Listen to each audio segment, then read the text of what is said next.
Hey, can you hear me? Yeah, I got you loud and clear, homie. I figured you'd be on here. Good timing. I just actually hit the button, so good timing. I'm about to switch the feed over in just a second, so hang tight. Yeah, take your time. And here we go. Oh boy.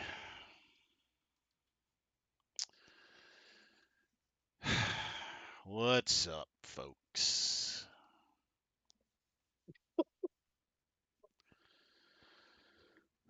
Oh man.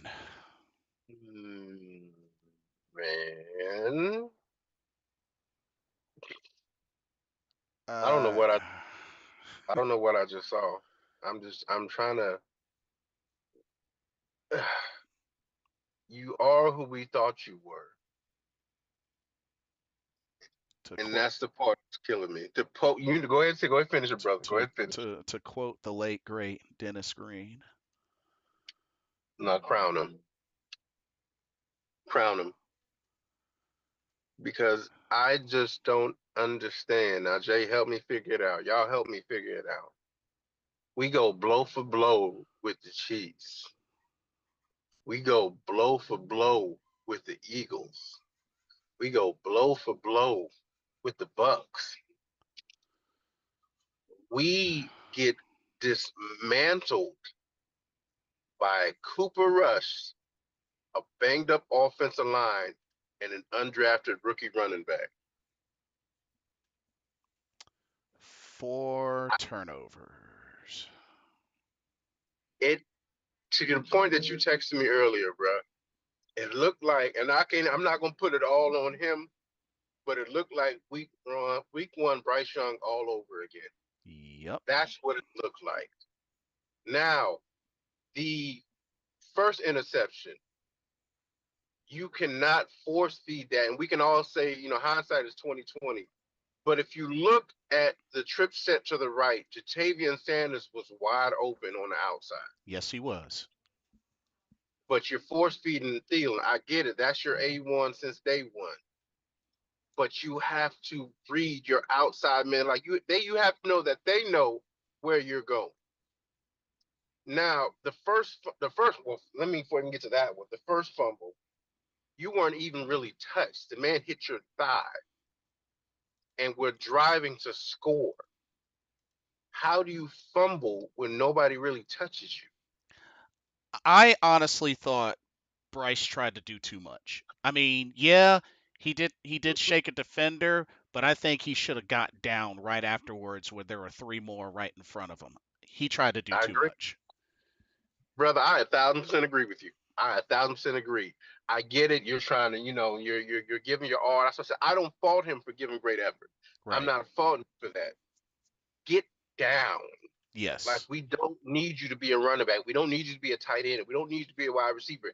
Get down and live to play another down. Right. Okay. So the fumble again, Damian Lewis. These are still NFL players, so you're going to have bad games. But even with that, Bryce, two hands on the ball. Not to mention he was already past the line of scrimmage and it was on first down. Like you got at least two more downs. So it's And like, that's just get down. yeah. And it's not like we're driving to win the game, and you have to have this score. No, it's like relax. It's all good. It's okay. We're driving down the field. You ministered a good drive. We respect it. We're good. Moving. I'm like, all right, cool. Yeah. And then I'm gonna jump a little forward. I knew it was going to be a terrible second half. The microcosm of the first play of the second half, you fumble on the first play of the second half. That just set the tone for the rest of the second half. It just something in my spirit just felt off. It said, nope, this ain't it. This ain't it. Two, Why? And I don't know if you saw the graphic that they put up, Jay. Midway through the third quarter, Mm-hmm. we had 11 plays for 1 yard. Oof, oof, oof. 1 yard. Now, last time I checked, these are professional athletes that are still getting paid. Last Correct. time I checked. Correct. How? You can have more than 1 yard in Pee Wee football. Right. How do you have 11 plays for 1 yard? I don't understand that. They put up a graphic. Dallas had 111 rushing yards to our 44. But we had a head coach that said he's going to be stubborn and making sure he runs the ball. Why the heck did Chuba only have 10 carries?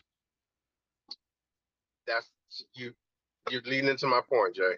We're going to be Like, stubborn at running the ball. you extended this man. He hit over a Yep. thousand, which kudos to Chuba. Yep. And yes, he did get a few catches today, but you 10 carries? Really? Really? Like That's like panic mode. Panic mode. yeah. He panicked. Like Dave Canales, look. Don't get me wrong. You've called some good plays. You've called some, strong drives. I give you that. But when you panic, it shows. Mm-hmm. It blatantly shows. Mm-hmm. Mm-hmm. And it's not a good look. It's not a good look. It it puts us in a situation where the other team pretty much knows. It's like, and I hate him. Oh, I hate Sean Payton with a passion. It's like, we know what they're doing. We Hmm. know what you guys are going to do. We already know it. It's like it's just you're already showing us when, and I'm not even going to say it because it's a one-off song. I know a lot of people gonna say, "Well, our offensive line got exposed today." You have to understand. You have to understand. It's a game, and we haven't given up this many sacks all season long. Right. Like we haven't. So that's why I say our offensive line got exposed. They are who we thought they were. All they're trash. It was one game. Right. The Dallas offensive line has given up 6 sacks before in the game before too. The best offensive line, you're going to get beat because the other team gets paid too. Right. But it was one of those games where if you know that Dallas is teeing off, and let's not fool ourselves, Michael Parsons is one of the best, if not the best, pass rushers in the game. Yeah. Oh Let's yeah. not kid ourselves. Oh yeah. That man's a monster. And so even when he's not affecting the game, he's affecting the game, if that makes sense. Right.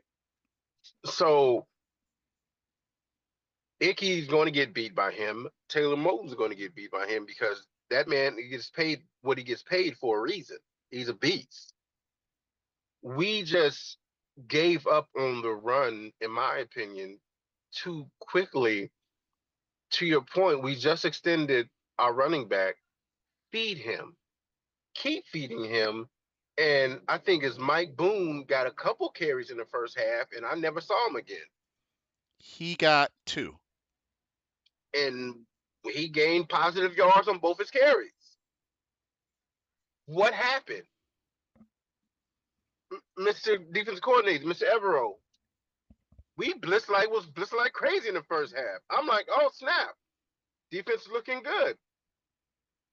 We like literally did none of that in the second half. None of that. When we went to that prevent, bend but don't break defense, we stopped being aggressive. We let Cooper. I want to let that sink in. We let Cooper rush. Yeah. Had 119 passer rating. Yep. Has the most passing touchdowns he's ever had in a game in his career Yep. against us. And only sacked once. One time, it's like make it, and that was sack was by our corner that we blitzed in the first half, Very first drive. and then we don't do it again. That's what I say, Jay. It doesn't make sense. It's like we just, and that's why I said in my mind, and I don't know how everybody else feels. I don't know how you feel. It's like we're just playing for draft position. it, That's what it feels. it just really like, and like I said, I agree. It felt like week 1 and 2 all over again. And I just was like, did they just not want to play today? And I mean, because let's keep it real.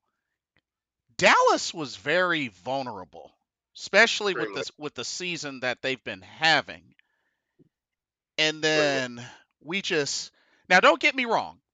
I figured CeeDee Lamb was gonna get his. Whether it was at 100, a little over 100, a touchdown. CeeDee Lamb was gonna get his, so wasn't too shocked there. No, not at all. But letting Rico rush for over 149 yards and Mm-hmm, Cooper Rush just having his way mm-hmm. with this defense. First of all, okay, and don't worry, folks in the comments. I'll get to y'all in a second. I haven't forgotten. Coach Ajaro, bro, why did you have Fuller on CeeDee Lamb? Jesus Christ. Why did you not have, I don't know, J.C. Horn on CeeDee Lamb? Like, what are you doing? What are you doing? Not to mention, why do you call so much zone? I just so much zone. I, I Scratch your head, bro. Scratch your head. and, It's one of those games where you want to take a drink. and once again, another loss to Dallas, who we have not beaten since 2015. Mm, what a great year 2015 was. Mm, mm, mm. And it's a game, and that's the part that kills me though, too, Jay. To bring this up, not to cut you, my brother. No, you good? We have. When is the last time, Panther Nation, we have been favored to win a game? Favored. We were actually 2.5 favorites to win this game. That's how bad Dallas has been playing. Also, to point out another team that's out of the playoff race. You couldn't tell by the way they played today. They played like hell. They were still playing for something. We played as if the boys already got their bags packed. They ready to go on vacation. I was like, we're good. We're just gonna finish out this game, finish out the season, and yeah, we're good. We're just, hopefully we get Travis Hunter, we'll get, Abdul Carter. Um, please do not. I don't know. He looks like a beast to grab him. Do not draft a wide receiver with your first pick. Do not do that. Please, Ag- for heaven's sake, Agreed. don't Uh, do it. It's uh, not. Mr. Gemini, Vietnam, welcome to the stream. Says terrible game. The O line was trash today. Vietnam says I finally went live to the game and had to see us play like that. Oh, bro, I am so sorry. I'm so sorry you had to witness that live. That's how I Ugh. felt. Remember, I went to the Commanders game. That's how I felt at the Commanders game. It was like I finally went to a live game, and this is what we do. Ugh. Jesus Christ. I mean, just Of all games. And that's why I said, brother, I feel you. To actually, for the first time in our 30-year existence, actually be able to go live to a game. And remember, I took my sons to the Commanders game, you did. and we're just sitting there and in the front. I sent Jay the pictures. We're sitting there literally on the field. I could have high five the players, and I couldn't say nothing the entire game because you're looking like, What in God's name am I looking at? What is this? At least this time I was on my couch and I had some good food in front of me. Kudos, shout out to my wife, Miss Brown. Appreciate you, love you. But at least I had good food in front of me and I was on my couch and I was looking at my Christmas tree and I'm looking at this game and I could actually walk away and not have a fan of another team telling me how bad the Panthers suck. Right. So at least I had that going for me this time. But we, as again, another year where our team cannot stop the run again, and we are giving up multiple passing touchdowns to, let's be realistic, a backup quarterback. Backup. We made him look like prime Aaron Rodgers today. I'm gonna call it. Y'all made Cooper Russell like prime Aaron Rodgers. Yep. Why?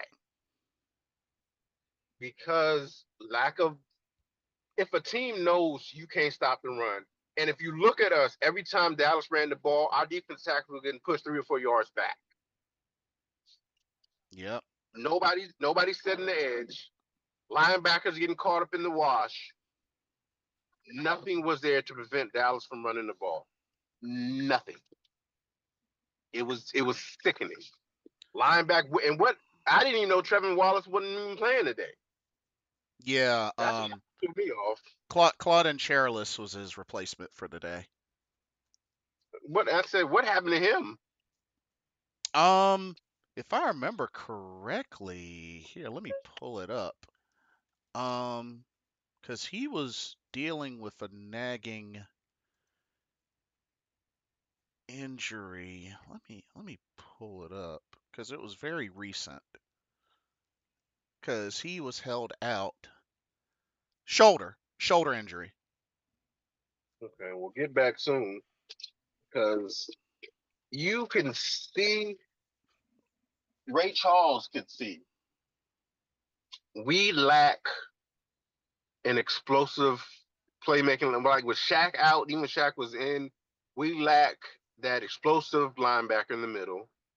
You Yeah. lack a ball hawking playmaking safety. As much as Fuller helped whatever Ram team he was on, and as much as I like Xavier Woods, we lack a young playmaking safety, and we need one. Um, you can see how much the team misses Derek Brown. Like Oh, yeah. it's evident how much they miss Derek Brown. Now, am I still a fan of this 3-4? Maybe with Derek Brown back, but that kind of shapes, in my opinion, Jay, and just give me your take on it as well, Hmm. how we move into next year's draft. Now, I don't, correct me if I'm wrong, is a young man from Michigan, is it Mason Brooks? Is that his name from Michigan? I believe Or so. Graham, Mason Graham? Oh, Mason Graham. Mason Graham. Mason Graham. That, it's, if we are realistic with ourselves, depending on what we do, the pick either has to be Mason Graham or Abdul Carter. You have to get either younger at the end or you have to get a run stuffing tackle, which Graham shows he can be, and he can get after the quarterback. Now, yes, you can get, high quality defensive ends later on in the round, but Abdul Carter seems like one of those generational talents that can be a Micah Parsons type player that Uh, can play inside linebacker and outside linebacker and defensive end at the same time. Like he can rush and play in coverage. So to me, if I'm drafting today, and this is just my 2 cents, with a healthy Derek Brown, with the offensive line intact, hmm I'm drafting defense line intact. I'm drafting Abdul Carter The edge out of Penn State. out of Penn State. Yes, I'm drafting him. Gotcha. If you're holding my hands to the fire today, because again, another week where it shows that if we are not blitzing, our ends are not consistently getting pressure. Right. They're just not, and we're not getting much of a push without DB in the middle. Right. Now I know it'll be the sexy pick. Everybody goes, hey, quarterback.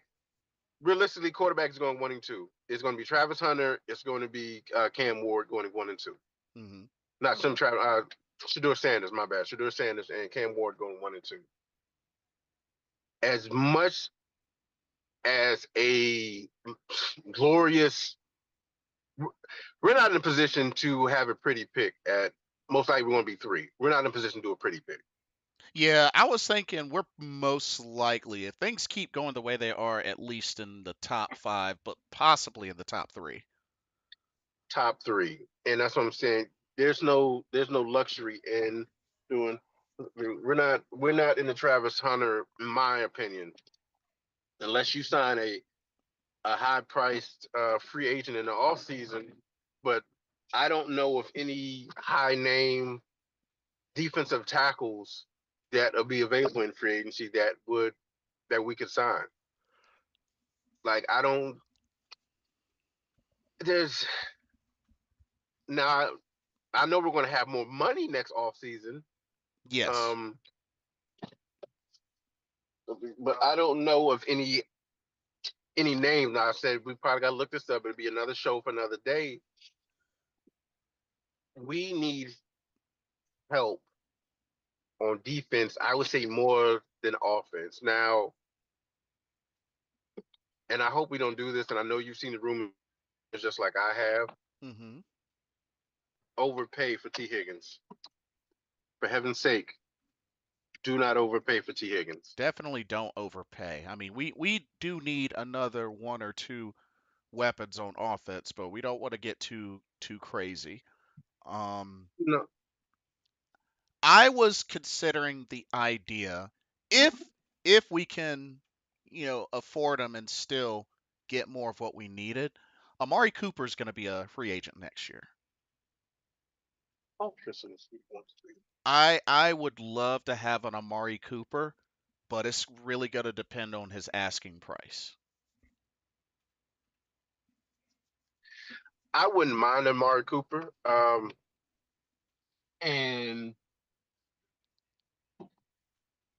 because I'm sorry, before we get off the topic here as well, and this is something that's been, I had to, I just thought about it as well. Yeah, go for it. What happened to Xavier Leggett? I'm just, I didn't see him. I didn't see him on the injury report, but I saw he only had 7 yards receiving today, and all I kept hearing was he's gonna have a break off game today, and nothing after I believe the first quarter. Mm, Yeah, I have no idea. I mean, I'm shocked Jatavion Sanders only got targeted once. And and, yeah, I really just, and like I said, shout out to Jalen Coker. He had the 83 yarder. That was big, but it's just like I don't know what happened to the offense today. It just, I mean, went 40 backward. 40 carries from Dallas to only 16 for Carolina. Like I just, like you said, Dave Canales when he panic mode. Panicked. We got away from the last few games, which made us successful, which was running the rock. Playing, was it Greg Olson or somebody? One of the other announcers pointed it out. We only play action one time in the first half. One time. Why? Right, Because Dallas knew we weren't going to run the ball. They're like, okay, why you play action? We know you're not running the ball, so you're not right. fooling anybody but yourselves. So Exactly. we're not going for that one. And it go to Dave, and I get it, and we're trying to give you some grace. You're a first year head coach. We understand that, but we can't ride the Bryce. Bryce can't always keep throwing the ball and throwing the ball when the game calls for us to slow it down, take it out of Dallas's hands, especially if you know the defense is not being able to stop the run. Take the ball out of their hands. I don't care if you get 1 yard on first down, run it again on second down. We just said, oh no, we got 1 yard, we got to throw it. Oh, then we got to throw it again. And then my head scratcher was it was a good play call, but why on 3rd and 20 are you calling a screen for 34, 35-year-old Adam Thielen instead of one of your younger receivers? That's something you give to Coker. That's something you give to XL, not your old veteran wide receiver. Now he got good yardage, but that's something you give to your younger, speedier, more physical receivers. Right. And this this Bryce, the last pick that this one when I turned the TV off, I had to. You have Adam Thielen open on a double move post where he fakes the post corner and then comes in. You have Adam Thielen open if you throw it with a little. You step into the throw and throw the post more to the middle of the field instead of towards his back shoulder. Right. Because it was like it was a fair catch where he just threw it up, whether he gave the defensive back a chance to run under the ball, and Adam Thielen had no chance because he's like slowing down, like, what is this? Like, if you lead me, it's a touchdown. You didn't put enough gusto into it, and now the defensive back is picking it off and going the other way. So these are like the throws that, as a second-year player, in the previous games, we weren't seeing from Bryce Young. So it's like he regressed today tremendously. He had 5 turnovers himself. 5. You have 2 picks and 3 fumbles. That's You're not going to win a game like that. It's not possible. So whatever you need to do, in Bryce Young, I'm still believing in you. I know you're not going to watch the show, but I still believe in you. Mm-hmm. I need you to hit that reset button. I need you to go back to the drawing board, take a breath, and relax. And I need you to get that swag back that you had going against Patrick Mahomes, that you had going against Jalen Hurts, that you had going against Baker Mayfield. I need Exactly. that guy back, not this guy that went against Cooper Rush. And again, who is who is Cooper Rush? Who is just Yeah. I'm sorry. And I'm not trying to disrespect the guy because I know he worked his butt off to get to the NFL, and I know that's not something easy to do. But come on, fam. It's Cooper Rush. It's Cooper Rush. There was, I could maybe excuse if it was Dak. Hell, I may even excuse if it was what's Dirty's name that played for the Rams? Stafford? No, not for the Rams. I mean the 49ers. The Bro- QB thing. oh, Trey Brock? Lance. Oh, Trey Lance. Trey Lance. I maybe could excuse if it was him because he at least is a top 3 pick. Right. But Cooper Rush, really? That's who you let carve you up. And to your point, CeeDee Lamb is the #1 receiver for a reason. So he's going to get his. Right. We it it's like when you have a new toy and you have a good one. Now again, if you look over the history of the NFL, there have been a number of first-round wide receivers that have struggled with drops and things over the year. One thing that we worried about with XL was his route running. He has no problem. He has no problem running routes. Zero Mm-hmm. problem running routes. It's the drops Right. that we have an issue with. Again, some of the best receivers in the NFL have had trouble with drops in their rookie years or so, but they also came over to recover. I.e., one of your points, the guys that you talked about earlier, Mark Cooper, had issues with drops early on in his career. Now, he's a beast. Yes. But again, you traded up to get this guy. He has 7 yards the entire game. Yep. 7. The other guy, the undrafted guy, was awesome. Love him. Coker, you're a beast. We got one explosive play because it was a blown coverage, 83-yard touchdown. So we're Hmm. like, okay, we got something. Then it's like we just hit the snooze button and was like, we'll just watch the rest of the game. Yeah. And it was crazy because we got that, went into the second half, got the ball first, got the ball to start the second half out. I was just like, all right, let's do this, and then fumble on the first play. And they scored. Just And it was like, okay, well, we still can recover. We're only down 10. It's okay. No worries. We're good.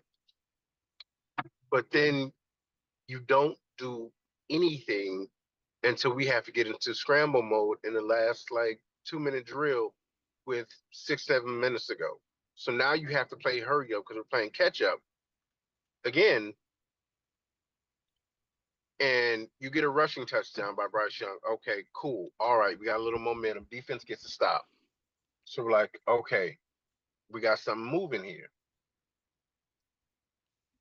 And if, as I said, if Bryce doesn't throw that pass, if Bryce doesn't throw it behind Adam Thielen, if he leaves them a little bit more, okay, we got to score. Now we're back in it. Okay, now you got a little bit more momentum going. right. But that was a dagger. That was the ultimate. Okay, we're done here. Like just the fat lady had sung, wave the white flag, go ahead and pack up the equipment. Let's get out of here. And for like I said, we didn't expect in this coming into the season. I'll be realistic. We knew Carolina's a project. Any real Panther fans gonna be realistic. It's a project. Yeah. It's a whole. It's gonna take us a couple years to get it. But all we want to see is competitive. But again, we saw the past 5 weeks. It's been competitive football. You don't, and this was a case of playing down. And I'm not trying to disrespect Dallas. This was a clear case of playing down to the competition. This Yep. was, oh well, Dallas sucks too. So let's just kind of play down. Not that we're this high mighty team, but if you play up to the top tier competition, and I know a team is struggling just like I am, and they're not going to the playoffs either, it's like, well, we can regress to what we were the first couple weeks, and we can just suck again. No, even if you don't win, show aggression, not this many turnovers Right. at home. At home, 5 turnovers. They put up the stat. 5 turnovers, my brother, 6 sacks. You're not going to win games with 5 turnovers and 6 sacks, and you only get 1 sack. You're not going to win that way. And I don't care how good your team is. Patrick Mahomes couldn't win that way. Tom Brady couldn't win that way. You're not going to win that way because you're putting your defense at a disadvantage in a defense that is already lacking talent at at positions of need. You're just not going to win that way. Yeah. Mr. Gemini says, "Where do the Panthers go from here?" Back to the drawing board. Yeah, they got Arizona next, which is the last home game of the season. For here, you lick your wounds, and as any football player knows, man, you do a lot of self evaluation. You have to self evaluate as an individual player and as a team. You have to look at yourself and say, okay, what could I have done better to, soften this blow, of this loss? And that's what any real man, you have to do that. So even coaches, as a coach, you have to go back as a coach and be like, okay, I have to put my players in better position to win. Coach Canales, he has to be like, okay, we only ran the ball, as we said, 16 times. That's unacceptable. Yeah, and your main star running back, only 10 of those. 10. That's unacceptable. He has to get more touches. My number one first round wide receiver has to have more than 7 yards receiving Exactly. against a depleted Cowboy secondary. Unacceptable. Because you know what good coaching does. And again, I understand he's a first year coach. Let me reiterate that.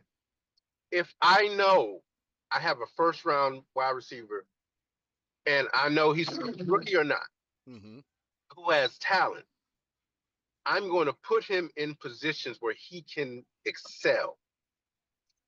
Let me find the mismatch that XL can take advantage of, that Coker can take advantage of. Let me put you up against a nickel corner that's going to be working construction next year. Let me Hmm. put you up against a linebacker that has slow feet and can't swivel his hips properly. Let me do a rub route. Let me do something that puts you guys in position to succeed. Didn't do that. Right. And that's the part to me that's confusing.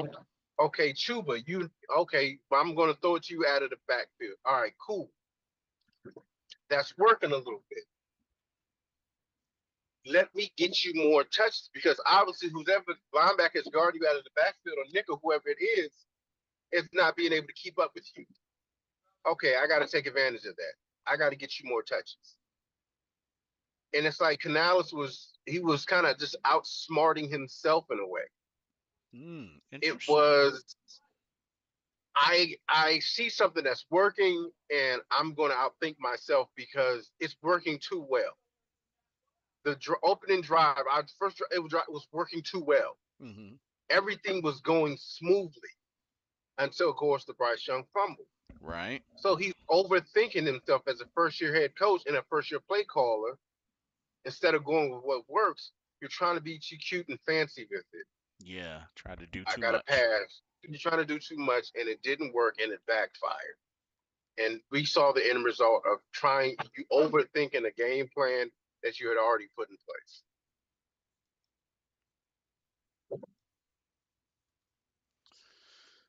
Uh, and for those out there that didn't know, yes, officially now Carolina is eliminated from playoff contention, in case anybody was wondering. But this was just an abysmal game today, and it just really.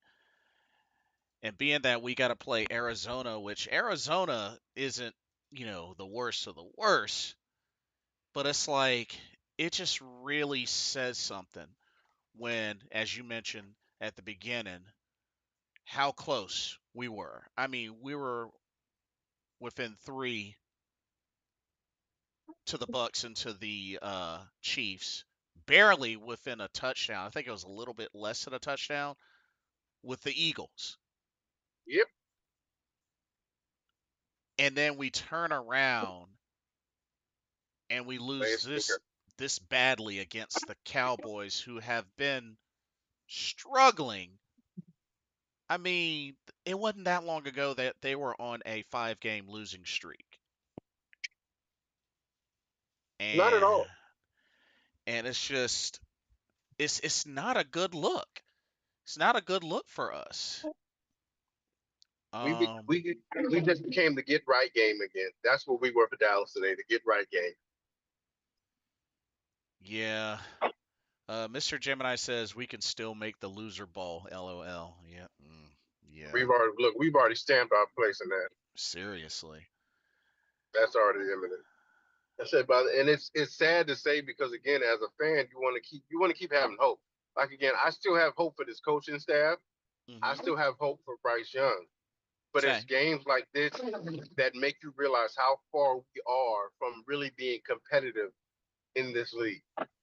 Like Right. you are literally, and it's not so much offensively, it's defensively. It's embarrassing to let an undrafted rookie go for, I not even know that, Jay, 140 something rushing yards. 149. That's embarrassing. Yep.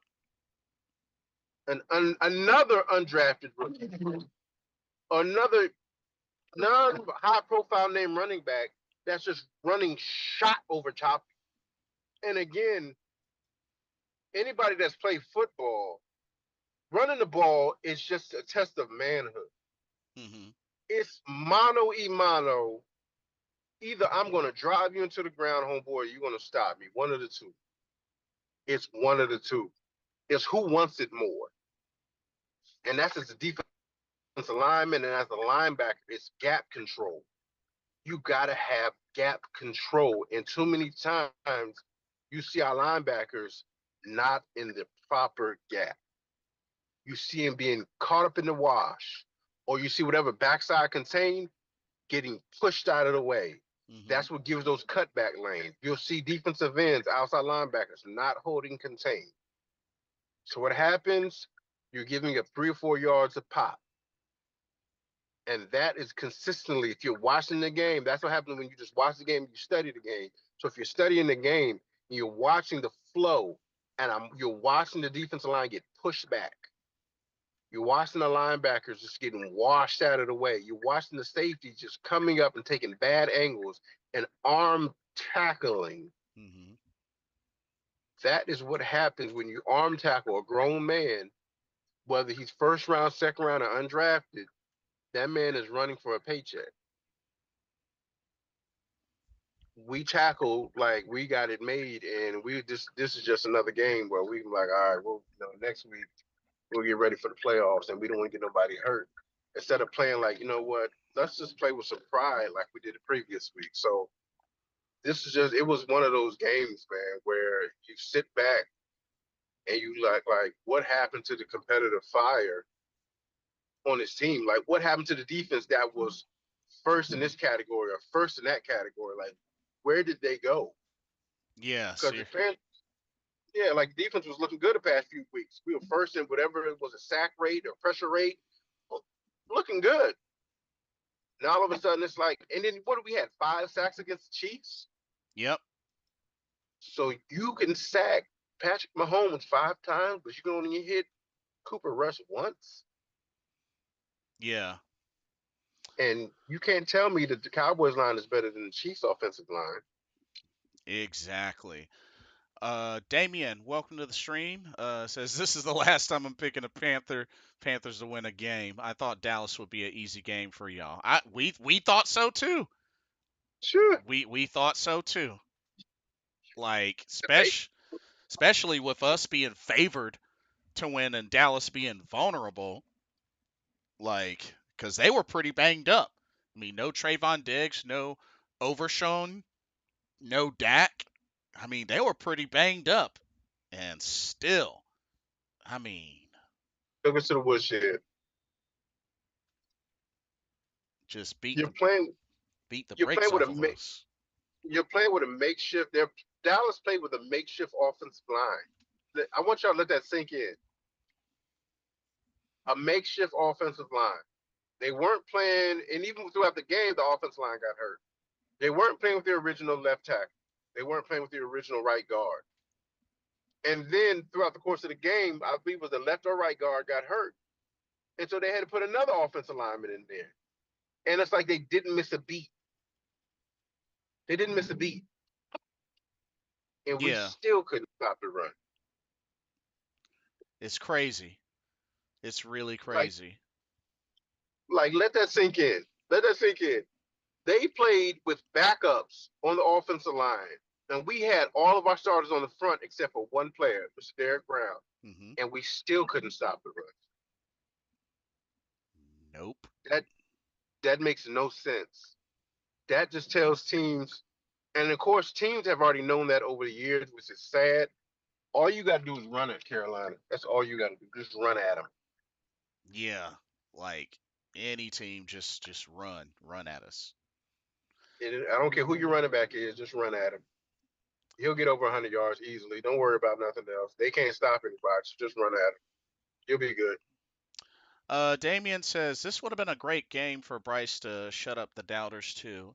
Well, I mean, this was definitely a setback, but I mean, this is one game though. You have to also keep that in mind, Damien. This is one game. This was probably borderline one of Bryce's, worst games this season. I mean, just to really add on top of week 1 and 2. But I mean, since he come back, this has really been his worst game since he's come back. So, I mean, just something to keep in mind. Um, Damien, quick question for you. By chance, did you catch my Dallas Carolina preview live stream? I'm curious, but yeah, just since he returned, this is his worst game, and just I think he'll definitely recover from it. I I Absolutely. do believe he will learn and recover from it. Um, like I said, that first fumble, like he tried to do too much. I mean, let's just call it what it is. He tried to do too much. I mean, he would have at least had 2 or so yards. I mean, it wouldn't have been a loss, but it's like, all right, you got away, but you see 3 more people in front of you. Get down. Just fall forward. Or slide something. Just get down. Get down. We don't need you to be. We don't need you to be Chuba. We need you to be Bryce. Just get down. That's not why they're paying you. They're not paying you to be a running back. Get down. Yes. Appreciate the effort. Get down. Yes. So Yes. to that point though, Jay, I said you're absolutely right. It was one game where it looks god awful. Hold on 1 second, Kim, for 1 second. Yeah, yeah, do your thing. Damien says I was watching a little bit. Damien, I got a question for you. Have you looked at Chicago's salary cap space for 2025? Have you seen that? Have you seen what their cap space is for 2025?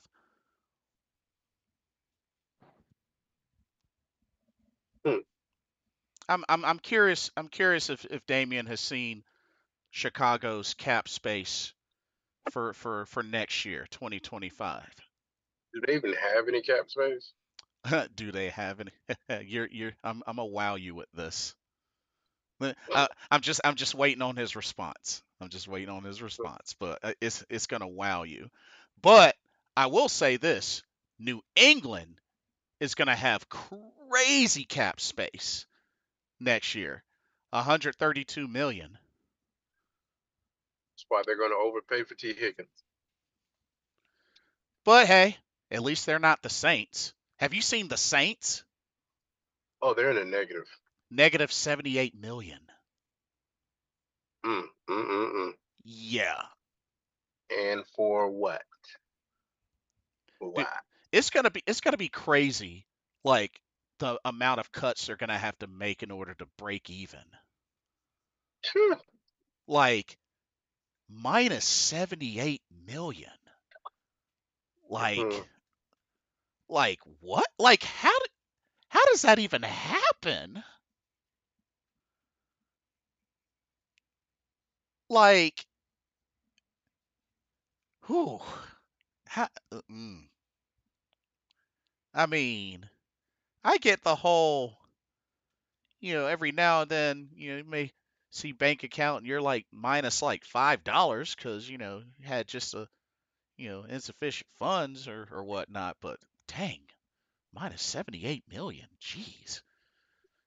And you got nothing to show for it.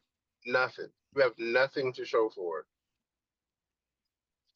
You Nothing. don't have a franchise quarterback. You got a franchise running back. Don't have. I mean, you got New Orleans has decent weapons. New Orleans has actually great weapons on offense, Hmm. but you don't have a franchise quarterback because Derek. Let's not fool ourselves. Derek Carr is not their franchise quarterback. Spencer Rattler is not the second coming of anybody. Um, No. like the guy, Mm-mm. but you're that far in debt and you have no franchise quarterback. You don't even have a first. I don't think they have a first round draft pick. So you're hoping on Derek Carr again next year, or Spencer Rattler, somebody stepping up to. take the mantle and push you forward in hopes and realizing, to your point, you're going to have to get rid of a lot of good players to break even and realize you have no money to spend next offseason. Like there's no money to spend. Yeah, yeah, exactly. Damien says, "Yeah, I know, $279 billion. Y'all don't have that much cap space. Nah, Who? no, nobody has that much cap space. Nah, Damien, y'all got 82,183,265 in cap space for 2025. And the main point that I'm trying to make, Damien, for next season. Now I know y'all got rid of y'all's coach. Next year, Shout out to let me tell you this, Damien. Next season, I don't want to hear any more excuses about lack of offensive line when you have $82 million in cap space. Oh, zero. I don't want to hear any more excuses about lack of offensive line next year when you're going to have that much cap space.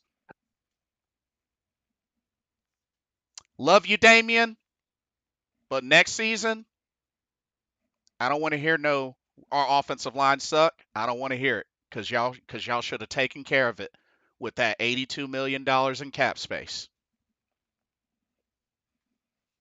Y'all will have the fifth highest cap space in the NFL next year.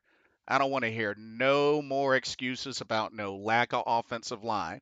With the weapons y'all have, and y'all just got rid of y'all's head coach. Like you said, y'all struggled on the O line. Y'all got 82 million in cap space next year. Mm-mm. Nope. Nope, Damien. Nope. Don't want to hear no excuses. It's the Bears owner. Nope. Nope. Mm-mm. Nope. Nope. Don't want to hear it. Nope. Arizona ain't making the signings. They're Nope. just putting a stamp of approval on them. Mm-mm. Don't want to hear it. Especially considering y'all got weapons that y'all got, especially for your offense, for your quarterback. With supposedly because supposedly we got fleeced, which I mean that's not really working out for y'all. But At I all. but I give y'all credit. Y'all can say y'all beating us. I'll give y'all that. But I mean, we're out of the playoffs. Y'all are out of the playoffs. So, Who hasn't beaten us? I'm just saying, That's like, that's not much. That's not much to brag about. y'all got plenty of money to spend for next season. So, you And y'all know, have more to fill than we do. Y'all have way more holes than we do.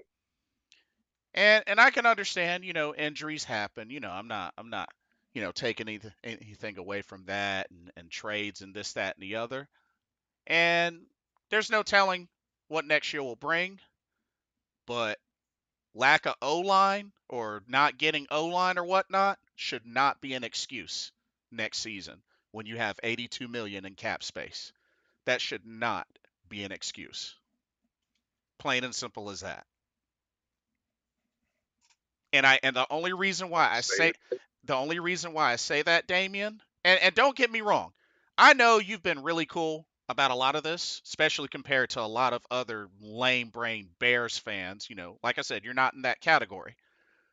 But you have mentioned the Bears' offensive line a lot. A lot. So 82 million in cap space. What y'all gonna do about that?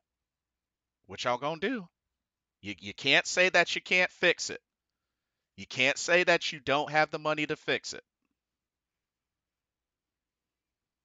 I got more money than y'all know what to do with. it. Damien says most of that money is going to the new stadium. See, more excuses. If that's the case, if that's the case, then it is what it is. But you can't complain about a trash O line. Then you can't. You really can't. because especially when y'all have the money to take care of that. I mean, heck, we had that problem. We had that Yep. problem. But what did Dan And Morgan fix it. do? Invested in Damian Lewis, invested in Robert Hunt, and and Mm-hmm. and, and that's what you got to do. I mean, Invest in your so line. Protect your quarterback. yeah. So I mean, because the thing is, Damian, y'all got great weapons, and I don't really have anything against Caleb Williams, but only thing I'm saying is, and like I said, this is not pointed at you specifically because I know you've been really chill. But we've dealt with a lot of Bears fans that have come at the Keep Pounding Nation talking about we got fleeced, but yet what have they done with it? Not a single thing. Nada. I don't see the Bears in the playoffs. I don't see them contending for a division title. But apparently, Mr. Carolina, we got fleeced. We got fleeced. I don't see how. I mean, we're not setting records over here, but Bryce Young and Caleb Williams look about the same. If Bryce doesn't have better games, Caleb has a few nice appearances, but let's not fool ourselves here as if, again, Caleb Williams is setting the NFL on fire. Yeah, He's he's not, and y'all did nothing really with the stuff that you were given. Yes, you got DJ Moore. Do I miss DJ Moore? Absolutely. But let's yes. not act like you guys are just a top tier franchise that the world and the NFL should now fear. You're still the Chicago Bears. Yeah. Damien says, "Hey, we have an excuse this time because we don't even know who's replacing the coach. Y'all wanted him gone. What's the problem? Y'all wanted him gone. Y'all did you not say that you wanted Matt Eberflus gone? They did. I'm just saying. Like, I mean, yeah, y'all got to get a new coach. I'll give y'all that. But like I said, the point that I'm making,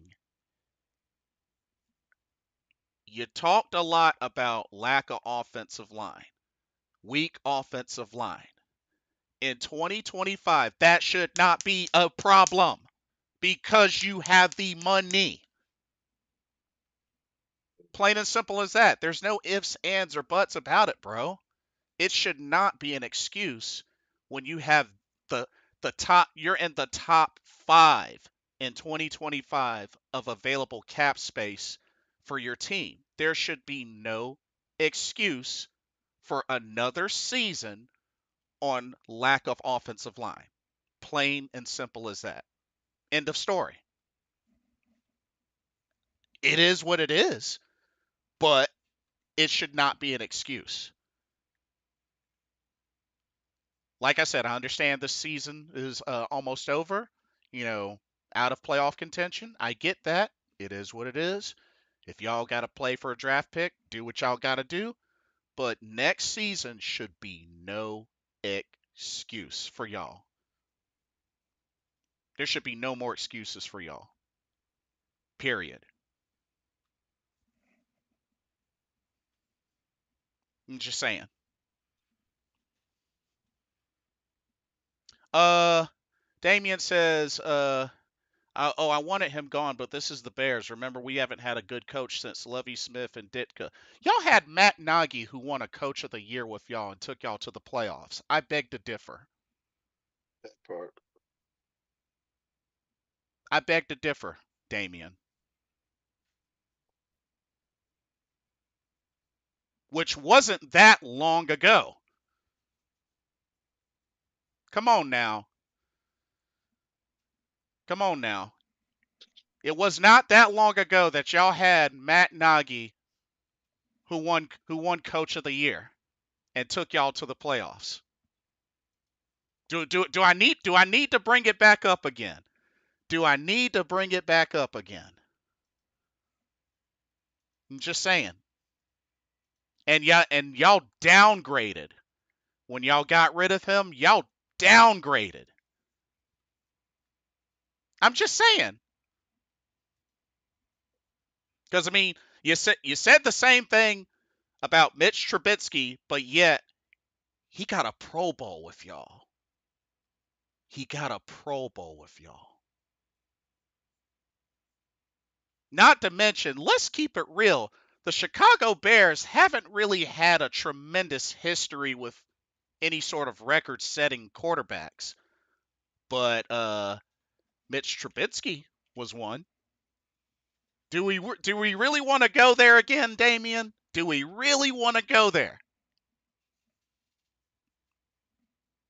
Oh, Mr. Carolina says BRB. Do we really want to go there, Damien?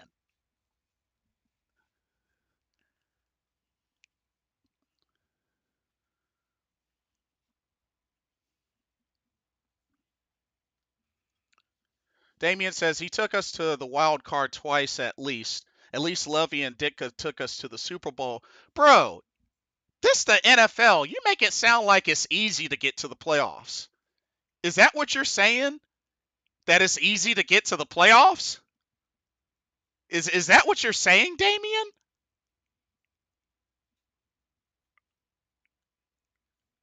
Like, what? Do you know how difficult it is to make the playoffs in the NFL? Come on now, Damien. Come on now. Not to mention, he won a coach of the year. He won a coach of the year.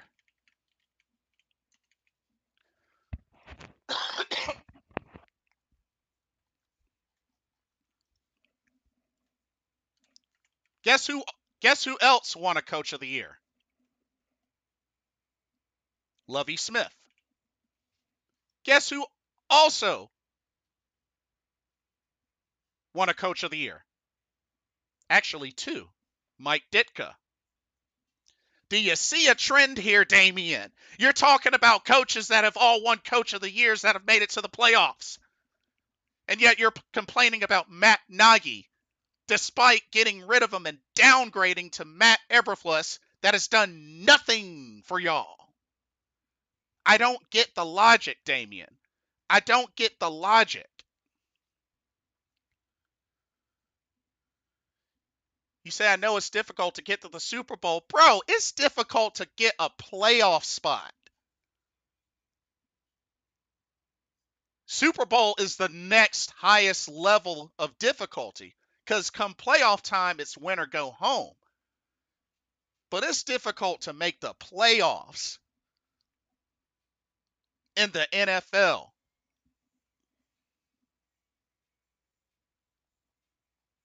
After all, a good while back, the Patriots finished with a record of 11-5 and didn't even make the playoffs. But yet they had a winning record. Like, we got to stop downplaying these things like they're so freaking easy. We got to stop downplaying these. Just just admit it, Damien. Y'all had a good coach and y'all got rid of him and y'all downgraded. Let's just keep it real. Y'all downgraded. It is what it is. Like I said, it is what it is. But let's keep it real. Y'all downgraded after y'all got rid of Matt Nagy or Matt Nagy, however correct to say his name. Y'all downgraded.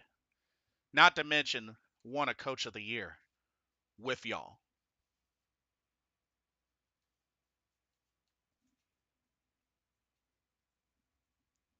I'm just saying.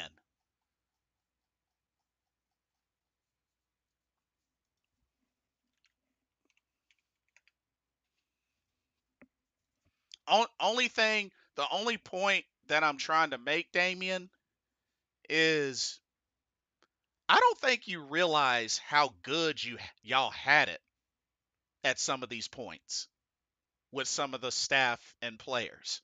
I don't know if you fully realize how good y'all had it at one point. I'm just saying. I'm just saying. I'm just saying.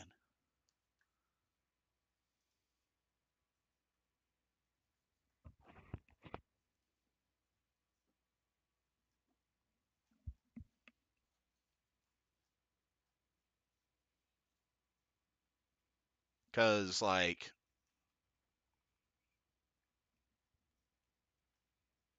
that at one point, cause it wasn't that long ago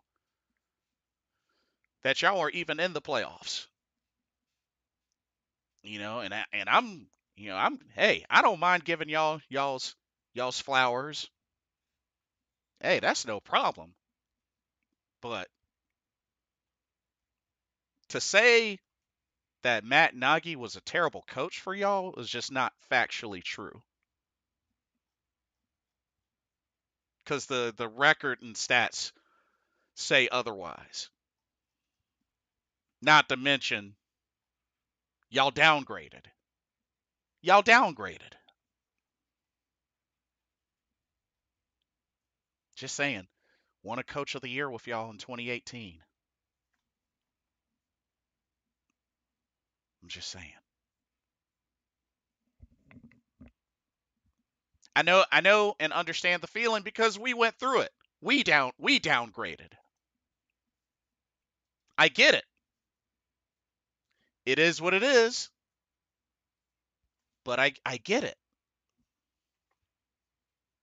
All I'm saying is y'all have the tools to fix it.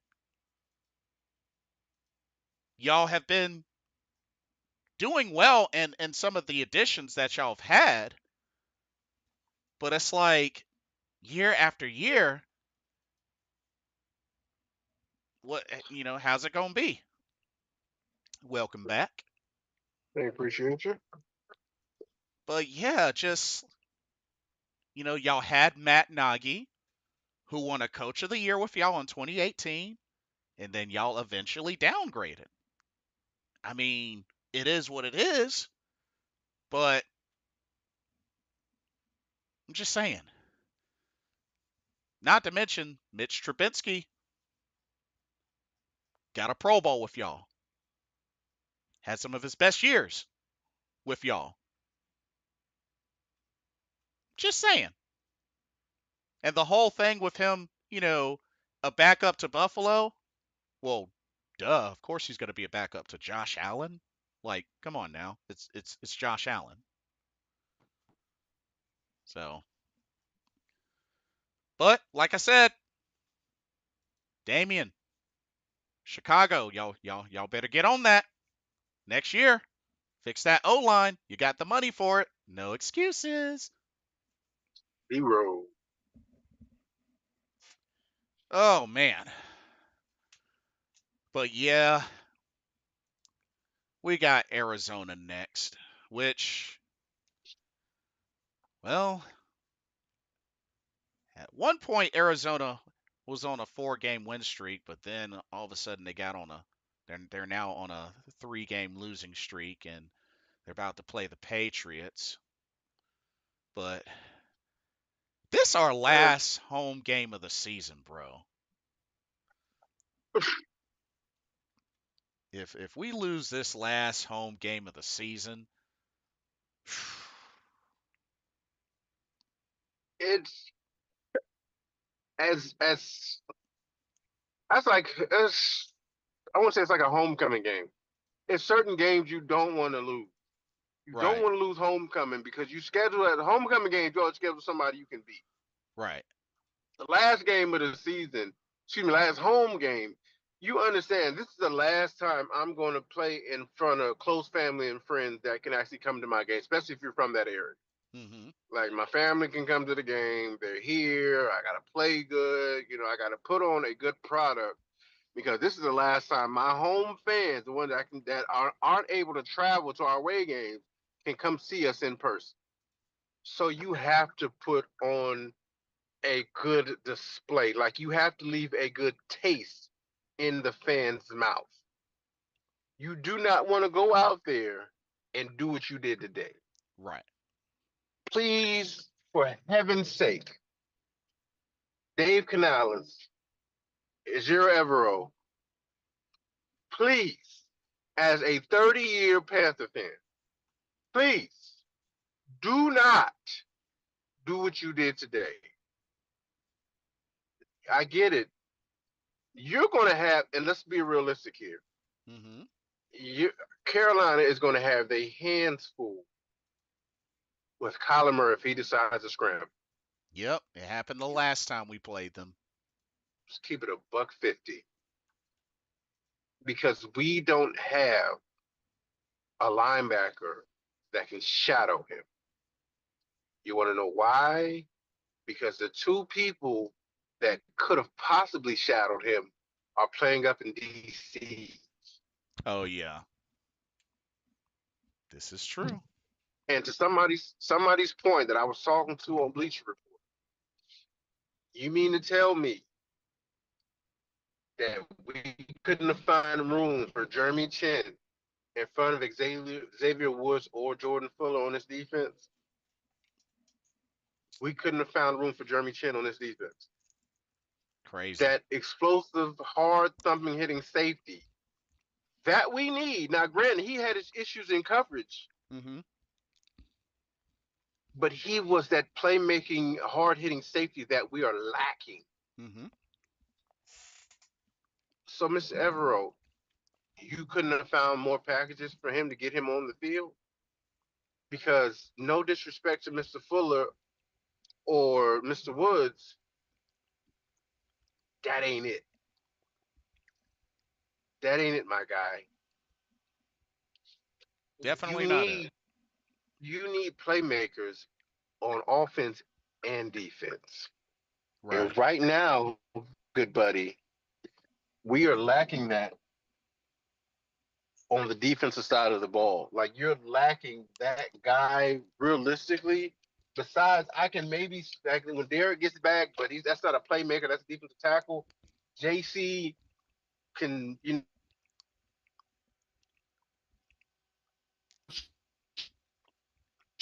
like he's going to make a play.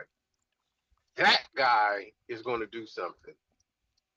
Derek Brown, most part, that he's going to disrupt something. Right. But that's why on defense you need those. We call them game records. You need those game records. You need those game changes. You need those guys that are just going to, excuse the language. You need guys going to tear shit up. Yes. Tear it up. And of course, my wife's calling me again. Give me 1 second, bro. One Yeah. second. Yeah. You're good. You're good.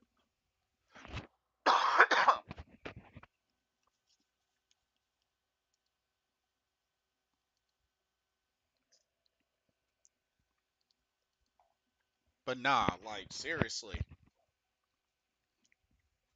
And we better not allow dang on Marvin Harrison Jr. to have his way with us. Speaking of which, I believe their top receiver is actually their tight end, Trey McBride, as far as receiving yardage. Yeah. And then well, got a D up James Conner. And he's getting close to 1,000 yards rushing. But like, oh man. See, we don't want to be slack on Arizona because we lost to Arizona last time we played them. We lost, and Kyler Murray ran all around us.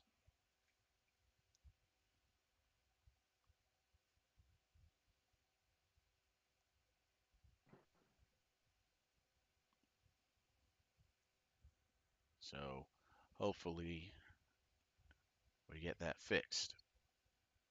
I don't know who that was. What's his name? James Conner, Yeah, John Conner. What's his name? Conner, the yeah, running back. James Conner. James Conner. I'm thinking John Conner from Terminator. My bad. Yeah, But and then we have Marvin Harrison Jr. is Yep. coming in. So Arizona's defense is not elite, but if we get away from what was making us successful, in the previous 5 weeks, we're going to make them look elite. Right. My thing is right now, I feel a lot of Panther fans feel the same way. Like I said earlier, is just to keep showing progress, and that's Yes. the one thing that you can only ask as a fan. Like keep showing progress. You're going to have hiccups, and that's what I'm gonna chalk today up as. Today was a hiccup. You had a hiccup. You play bad football during the course of a long season. It's going to happen. It's inevitable. It's like a basketball player. You're going to have bad games throughout an 82 game season. It's just going to happen.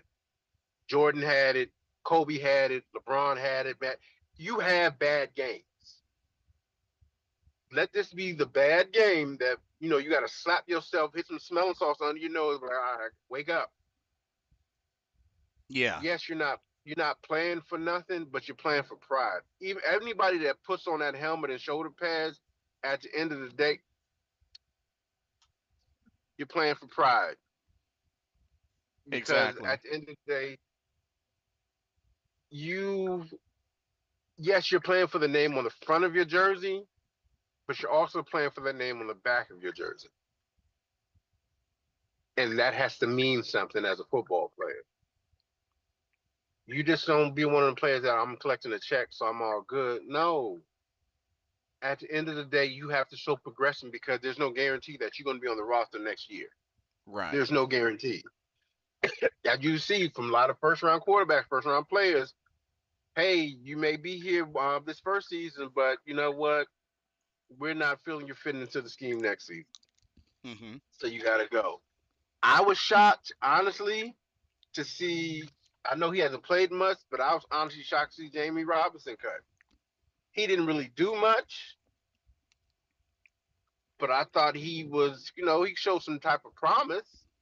Hopefully, I was shocked to see he was a Damian Richardson. Why is he not playing? Because he showed promise in the starts that he got. Yeah. Like, what are you playing Fuller and Woods because they're the vets and you're trying to help them get their incentives? Because Richardson was doing damn good when he was in the lineup. He was hitting, he was covering, he was filling in gaps. He was actually playing well. So why are we going back to what wasn't working when Damian Richardson was working? Don't Ye- understand that part. yeah. That's a good question. That is a really good question. And it's like, what's my dirty's name? The guy we brought over from Buffalo. Was it Buffalo the cornerback? We brought 23. I can't even see it. Dane Jackson. Dane Jackson. You see, he ain't getting much burn Nope. because it's not. We may have signed you for said role, but the person that may have replaced you now is Mike Jackson setting the cornerback world on fire. No, but he's playing good football. Yes. So we may have signed you for said role or said contract, but the guy that replaced you is actually playing better. Right. So we're not going to just stick you in that role. Now, do I feel like Mike Jackson is the long term replacement? Possibly. But if you can find an upgrade, I wouldn't be mad at it. Right. That makes sense. That makes sense. You know what I'm saying? I wouldn't be mad at it. If if you feel like you can find a better defensive tackle than Mason Graham for the low, or you feel like Derek Brown coming back from that injury is going to solidify that front that we don't have these running problems. But again, Mason Graham to me only makes sense if we're going to switch back to a 4-3. Which I would love personally to keep it real with you. I would love to go back to a 4-3. Sticking with the 3-4, and you say Derek Brown back healthy with Tuttle Ashawn Robinson, get those big bodies back up front. You bring back DJ Wadham's coming back. You bring back Clowney, and you add in a young. You can use Abdul Carter the same way the Cowboys use Parsons as a defensive tackle, as a rushing outside linebacker, as a kind of a middle linebacker to pair next to Trevin Wallace or Shaq or Jewel. You can move him around like a Swiss Army knife. Cool, got it. Go Abdul Carter if you're going to stick with that 3-4. But if you go Travis Hunter, you damn well better bank, and he better be sure that you have a way to fix the running stuffing issues that we've had over the years Right. and the pass rush issues. That is the only way. Yes, I know Travis Hunter is a phenomenal talent. I know he just won the Heisman. That is awesome. But Congrats. Travis Hunter, yeah, absolutely. Congratulations to that brother. That dating issue, I don't know about that one, brother. You might want to watch yourself. That's not my business. Yeah. It's not my business. I'm a married man. I'm from OG Vice. If my wife said that before we got married, I kind of side eye and be like, oh, wait a minute. What do you mean I'm not your type? What do you mean I'm art? No, I'm good. But anyway, um, unless you feel like he can solve or help you better with the run issues. Now, yes, a great corner can allow you to apply more pressure with blitzes and different schemes. A great corner, yes, definitely can do that. I.e., Jalen Ramsey in his prime, i.e., Deion Sanders in his prime, because it takes away one side of the field. Well, in Right. this case, it would be both sides of the field because you still have JC on one side. You can put Travis Hunter on the other side, and you can have two legitimate lockdown corners on each side. Then I would say, okay, cool. But we've had this run stuffing issue for years, years. And it needs to be addressed. And don't just put a band aid over it by signing a vet from another team. You need to fully address it and stop giving us these false. Oh, this guy did this on this team. So we're hoping he can do it on this team. We don't want to see that. We want to see changes made on the defensive side of the football. And everybody knows it starts up front. Or, like I said, if you feel like Travis Hunter can allow your defense, your front seven to do different things, Mm-hmm. cool. Because Travis Hunter, yes, he can add something dynamically to the offense and defensive side of the ball. He's that talented. Nobody's disputing that. So would I be mad at the pick? Absolutely not. But if I had to go, if you again held my hand to the fire, you say, okay, hey, Mr. Carolina, if you had to go in order how you would feel if these three guys failed to us in the draft. Abdul Carter, Mm-hmm. Mason Graham, Travis Hunter. Because they may not be the sexy pick, but it fixes or it adds a young, talented fix to issues that we have on our defensive front.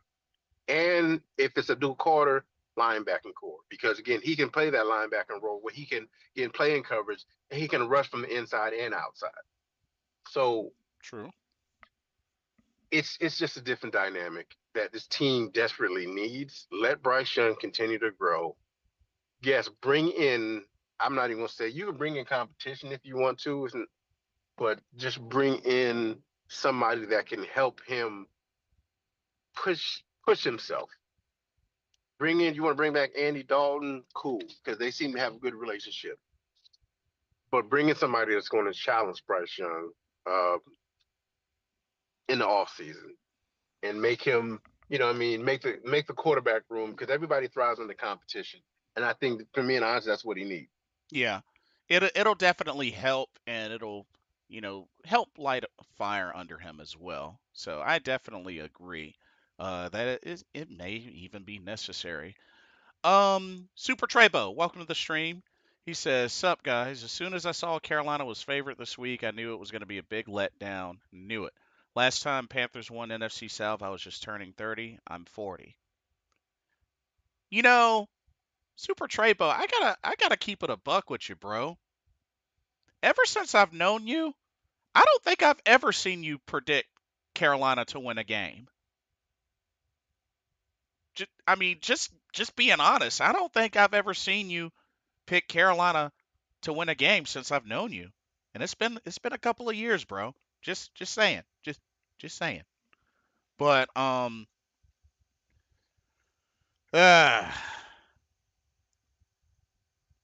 Mr. Gemini says, should we get a quarterback in the draft? No, I agree. No, not this one. Not for where we're picking. Absolutely not. and I think more towards need wise, no. We don't. It's not a position of need. Bryce has shown again. This game aside, the first few weeks aside, Bryce has shown progression that we as fans and those as coaching staff needed to see. He's going to make mistakes because he's still a young quarterback. Hell, even OG quarterbacks still make mistakes. But he's shown a better understanding of Canales' offense, Hmm. how he wants it ran. He's showing better attention to detail. He's making proper reads. And let's call a spade a spade. No quarterback really is going to thrive if they're getting sacked 6 times. Right. You're not. By the time it's like he got glimpses of last year. By the time he hiked the ball, like damn, somebody's already in my face, or snap, I just got the ball and I'm already getting hit from blind side, or damn, Mike Parsons in my face again, or whoever 55 was, like they were wrecking havoc. So no, it's not a need. Need first round is defensive end, linebacker, defense tackle, or corner. Yeah, I would agree. I do think a wide receiver in free agency. I think we should consider that a wide receiver in free agency, but just for another weapon or so on the offense. But I totally agree with you, because the lack of overall throughout the season, the lack of a pass rush, the lack of run stopping has really taken its toll on the defense. So I definitely agree. Super Trebo says, I have picked them to win, but it seems whenever Vegas favors them, there seems to be a letdown. I'm hoping they draft a lot of defense, like in 2020. Oh well. I don't remember the last time we were favored. Um. Ooh, here's an interesting one from Mr. Gemini. Is Jalen Coker our number one? Yeah. Ah, to be determined. I think you give the off season to determine that because I don't want to crown. To me, a number one, like I need to see consistency, and I Right. know it's not all on him because of course, he's been out injuries, and then he was cut, came back, showed promise. He's had to gain his reps. Now, does he have the attributes to be one? Absolutely. Good size, good route runner, great hands, um, high points to ball. Absolutely. But I would like to see more targets for him, and I would like to see it over a longer stretch before I say, oh, he's a number one, because XL was brought in to be that guy. Right. And I still, in my humble opinion, just again, my 2 cents, still feel like he is that guy. Again, the one issue that a lot of people had with XL coming, out of the draft was route running. Mhm. He gonna run it. Like even when he beat Slade, that was he ran that route at Right. full speed, and left Slade in the dust. Now remember, let's keep it buck 50, y'all. Slade is an all-pro corner, and XL had him, grabbing air. XL has all the attributes to be a number one wide receiver. Jalen Coker has the size, the route running, and hands to be a number one receiver. There's nothing wrong with having a 1 and 1A wide receiver. Nothing wrong with that one. Hell, a lot of quarterbacks like hell. Jalen Hurts has that in Philly. Yes. To be quite honest with you, Devon Smith is not a number two. He's a number one if you want to keep it about 50. And so is AJ Brown. Yep. You got number Agreed. one receiver. Agreed. So the thing that Carolina needs, and I think we all can agree on this one, you need a take the top off of type receiver. Like you just need a speed guy, pure speed. You do nothing else but take the top off the defense. Could Devin Tompkins be that because he's a short guy that runs very fast? Mm-hmm. Possibly. He showed some flashes in Tampa Bay when he was there. Right. Caught a few passes here, but you know, we have. If you're looking at our team, we have young up and coming weapons. They're there. Mm-hmm. You have two young up and coming wide receivers. You have two up and coming tight ends. You have an up and coming running back. Well, he's here, but he's still young. Prayers out to Jonathan Brooks because when I saw him go down, like that, I'm like, yo, that broke my heart. I know dude came back, and you didn't expect him to go down like that, especially on the same knee. Yeah. And realistically, from people I've talked to, from guys I know that played the game too, two ACLs on this. Hell, we had Thomas Davis had to come back from a couple ACLs, but Mm-hmm. it's different, y'all, when you're playing running back than when you're playing linebacker. It's a huge difference. Your cuts, your movements are completely different. And I wanted to ask you about that too, Jay. Like before I keep going, does that change our perspective also on the running back room? Because that's you're looking at another year to two to really, really, to he's really going to feel comfortable on that knee. You're looking at almost 2 years before he's going to feel comfortable on that knee. Realistic. So here's my thing with Brooks. I was very iffy and hesitant when we made that pick. Now I can understand healing through like a minor injury or a less serious injury, but a torn ACL, I mean, we all know that's about what, 9+ months for like Mm-hmm. at least close to a full recovery. Mm-hmm. And being that, and don't get me wrong, he showed flashes. There weren't a He did. lot, but he did show flashes. That Bucks game, he bailed the offense out on a catch, which I think he took for 28 yards. He did on the screen pass. Yeah, like Mm-hmm. we've seen flashes of what he can do. Now, I do appreciate the team and just, doing their best to ease him in there. Maybe a carry here or two. I can appreciate that. Right. And it's just really unfortunate that he retore it on a non-contact. And with that being said, I mean, what's the best case scenario, bro? He gets the surgery now. Maybe he's good to go middle of next season.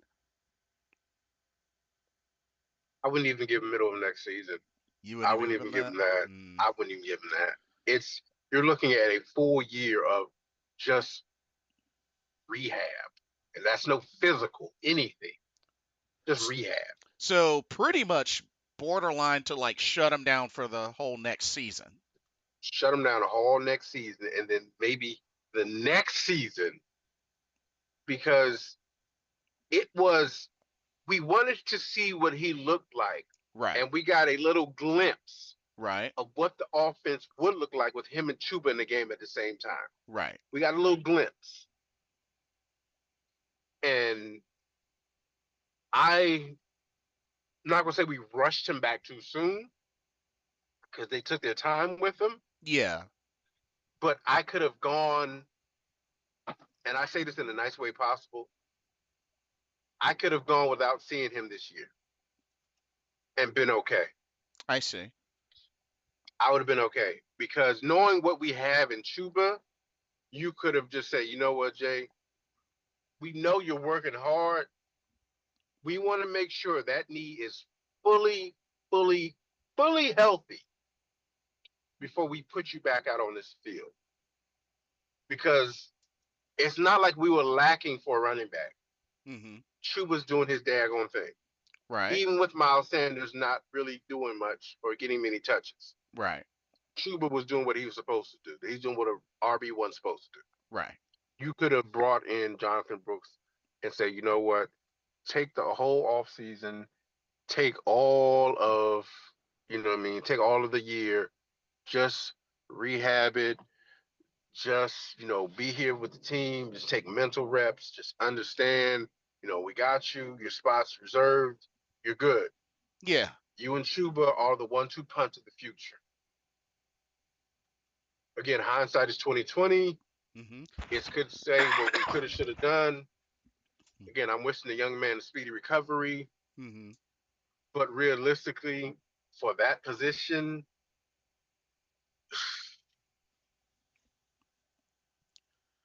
he needs at least a full year of a year and a half, almost two, to fully come back. And even then, you see, I'll give you a good point and example. Lonzo Ball for the Chicago Bulls. Okay. It's taken him almost 3 years, 3 years, and this is basketball, Mm-hmm. to fully come back and to trust that knee. It's it's not so much the surgery, it's not so much the rehab. If any athlete, the one thing you fully like we have to do is we fully have to trust our body. Right. And after certain injuries, you are more cautious with how you take a hit. Like if I'm a young 17, 18-year-old and Mm-hmm. I'm young and I know my body's ready to go and I've had no injuries, I'm gonna go out there like my hair's on fire. Right. But if I've had injury, and especially to the same knee, Mm-hmm. my mental is cautious. My physical is going to suffer because I know in my mind I can't cut the way I used to. Yeah. I Yeah. can't run the way I used to. So I have to adapt. And in that adaptation, I have to kind of remake who I am as a ball player.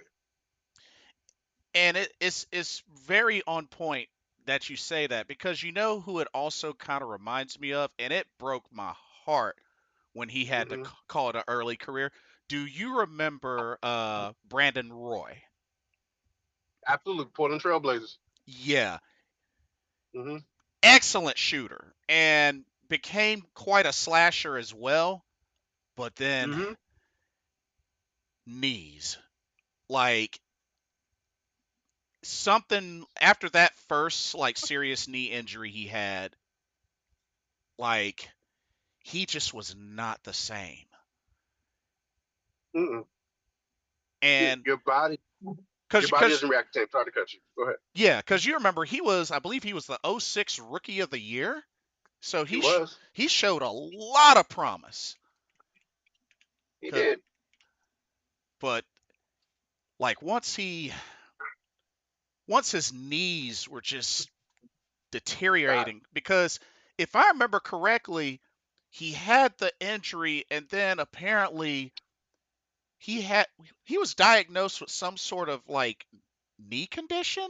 It was I, something that kind of took its toll in both knees, I believe. I believe it was. I know what you're talking about. And it was sad because I remember him and Greg Oden was supposed to be like this new 1-2 dynamo in Portland.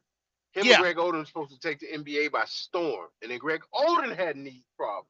yeah, And it was just like, once people have to understand, like, if you ever played sports and you're an explosive athlete, once your knees go, because bro, you it's because you remember that rookie year. He had an I do. explosive rookie year. Oh, he was killing it. He was killing it. You know how I give you somebody else. I give you somebody else. I know you know what I'm talking about. Derrick Rose. Remember when he had his knee issue? Oh yeah, Derrick Rose. He was cuz he was MVP. MVP, high flyer. That that knee went out. Now he came back, but he had to reinvent himself, and that's the point I'm making. You have, if you thrive off of explosion, and that's who you are. Once your knees start to go, understand that once you have surgery, they will not be the same. You Right. have to reinvent who you are as a player. Vince Carter, my guy. Vince Sanity, Carolina guy. Mhm. Knees started to go out as he got older. He had to reinvent himself as a player. True. I still consider him the greatest dunker of all time. I Oh, that's mean, oh, you and me both. I What? mean, sorry, MJ, sorry, Dr. J, but like once Vinsanity came into the league, a dunk, he was the supreme king of Oh, dunks. who you telling?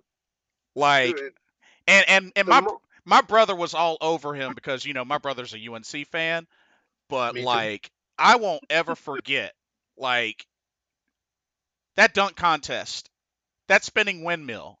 I was just like, he did that Filthy, so nastily flawless. And filthy. then, and but what I really enjoyed, because like you said, you know, the wear and tear. Now, don't get me Mhm. wrong. Sure, he could still give you a dunk every now and then when necessary. Absolutely. When necessary. He'll rev it up. He'll give you one. He'll give you I'll give one. you a little, give you a little something, something. But what I really appreciated him, especially when he played for Dallas, I'm a Mavericks fan, Mm-hmm. being able to come off the bench and still give you 15, 20 points, give you a couple of threes because he was a Yes, sir. shooter. He was. Yes, he was. Reinvented himself. It just, bro, I wanted him to get a championship so badly. Oh, as a Tar Heel fan, me too. Vince said, I said Vince was my guy, and I give you Vince had, and I don't care what nobody says. Vince had the greatest in-game dunk ever. When you can jump over somebody 7 feet and them not duck down and you not even touch them,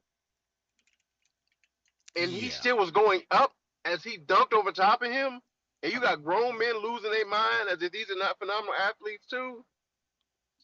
The guy, I don't know if y'all remember. Go look up Vince Carter Olympic dunk, and you'll see what I'm talking about. He jumped over somebody that was 7 feet, 7 feet two, whatever the man was. He cleared him, and it was just like when you're looking at it, you're like, I know he didn't just do that.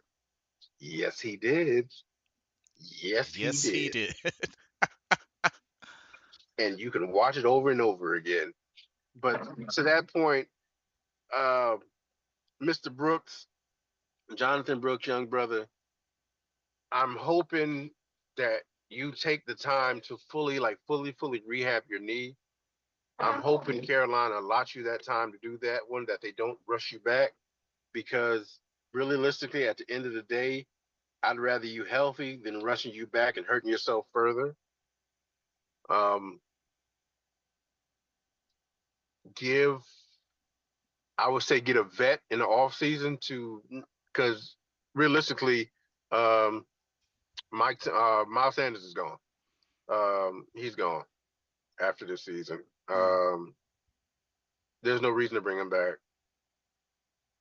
Bring in a vet to, or let Mike Boone or somebody take some of the load off of Chuba, but allow Jonathan Brooks the time to rehab himself. Bring in a speed receiver. Draft the best defensive prospect in the top three you can have. I don't care if you go all defense next year's draft. But the two positions I would say that are most needed is defensive end, defensive tackle, a playmaking safety, Yeah, the positions of need. You need to address those positions in the first few rounds of the draft. Particularly, I will hope you address defensive end or defensive tackle position with the first pick. Please, Dan Morgan, Dave Canales, we believe in you. Address that with the first pick so we can get this show on the road and become a more productive defense.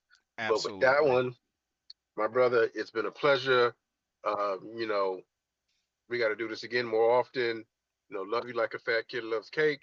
But I got this dinner for my wife. I got to take it in there. So to the next episode, my G, keep pounding. Love y'all, man. And Keep pounding. um, no matter what happens, no matter what happens, no matter what we go through, y'all know my saying. I always bleed Carolina blue, man. I'm gone. I'll see y'all later. God bless. Bless you. Mr. Carolina, ladies and gentlemen. Um, Let me get caught up on these comments then. I actually got to get going myself. I wasn't planning on doing a long stream because I actually got another event to prepare for. Um, let's see. Mr. Gemini says, we need to draft Carter, Abdul Carter, if we're going to still use the 3-4. But if we're going to go back to the 4-3, then draft Graham. Mason Graham. Gotcha, gotcha. Duly noted. Travis Hunter can take the top off. Travis Hunter would be nice, but like I don't think we should draft wide receiver though. I would feel more comfortable getting a veteran out of free agency. As of 8 hours ago, the mock draft has us taking Travis Hunter. Really interesting, interesting. I could see if we were in playoff contention, but we weren't, so there's no reason in playing Brooks this year. Um, well, yeah, that makes sense. And like I said, I felt like they did a good job easing him back in. They didn't rush him back. They gave him a handoff or two, a play or two here and there. So I mean, it was just like I said, it was just really, really unfortunate. It was really unfortunate. Derrick Rose. Yeah, Derrick Rose. Yeah. Not to mention, I gotta throw this in here. Um, did y'all know that Vince Carter is the only player to have played in the NBA in 4 different decades? Did y'all know that? That's right. He's played in the NBA in 4 different decades. Damien says, I miss old school basketball. This NBA isn't the same sports in general. It's getting softer and softer every year. I mean, I know injuries are important, especially career wise, but still. Yeah, it has gotten softer. It has. It most definitely has. I mean, you look at back then, like, they let folks play. I mean, yeah, was it aggressive? Sure, but they let folks play, you know? Because, I mean, you had so many matchups, so many all stars going at it. So, I mean, but like I said, I still stand by Vince Carter, greatest dunker of all time. Sorry, LeBron. Sorry, Michael Jordan, Dr. J. I know folks are going to be like, oh, he only won one dunk contest. It doesn't matter. Vince Carter is the greatest dunker of all time. There's no change in my mind on that.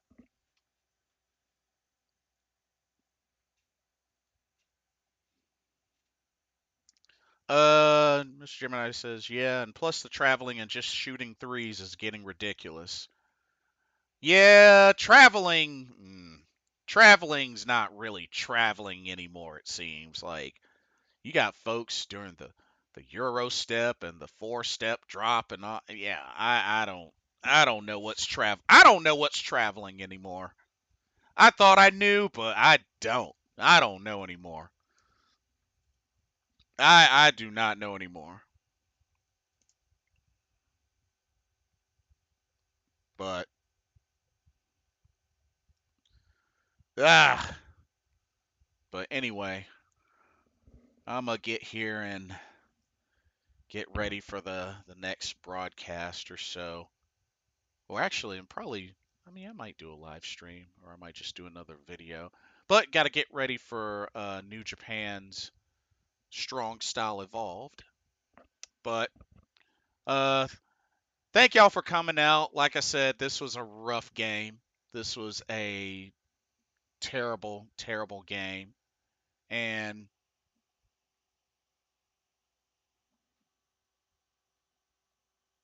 oh man,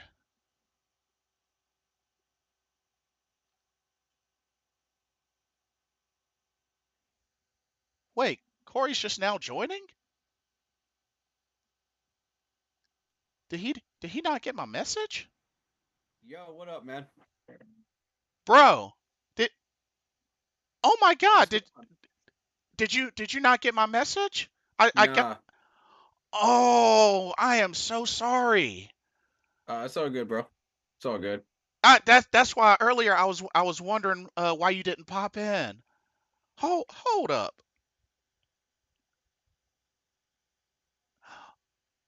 Oh my goodness. It failed to send, that's why. Uh, yeah, I've been having a little bit of that problem with a couple other people too, Oh, as bro. of lately. Oh, bro, I am so sorry. I did not realize it failed to send.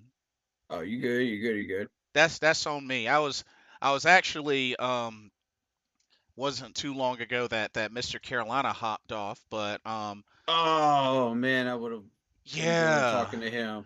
But cuz I was actually getting ready to hop off, but I wanted to give you a chance to go in and speak your thoughts here because I know you got a lot to say.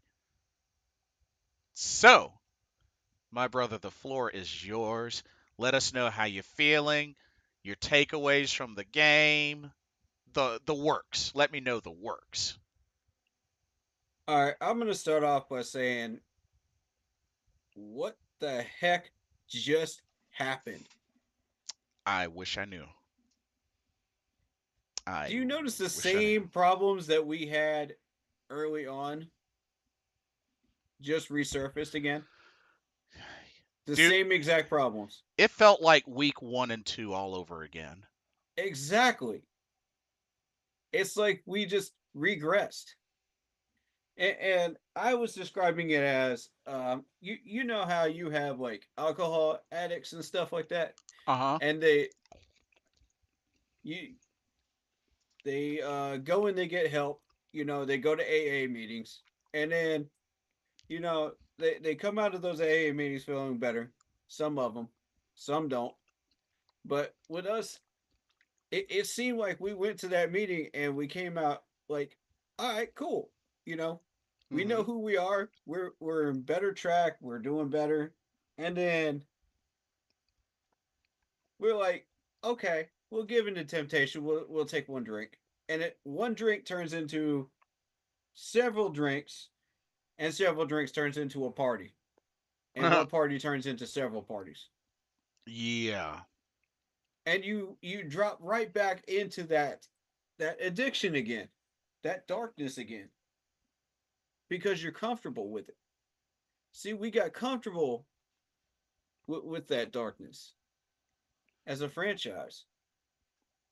We got one taste of the water coming out of the Sahara Desert. We said, "Ooh, that's good. Let's Mm. drink a little bit more. Let's drink a little bit more." Nah, I think we want to go exploring again. I think Oof. I want to go see the Taj Mahal that you know is never in that desert at all. And I feel like just sinking back into that depression again. And I don't know if anybody's had depression before. I've had it before, and I know what it feels like, man. Mhm. I know what those symptoms feel like, where you just don't care about anything or anyone, and you just walk right back into that darkness with the symptoms. And I'm like, why? Why would anybody want to go back into that?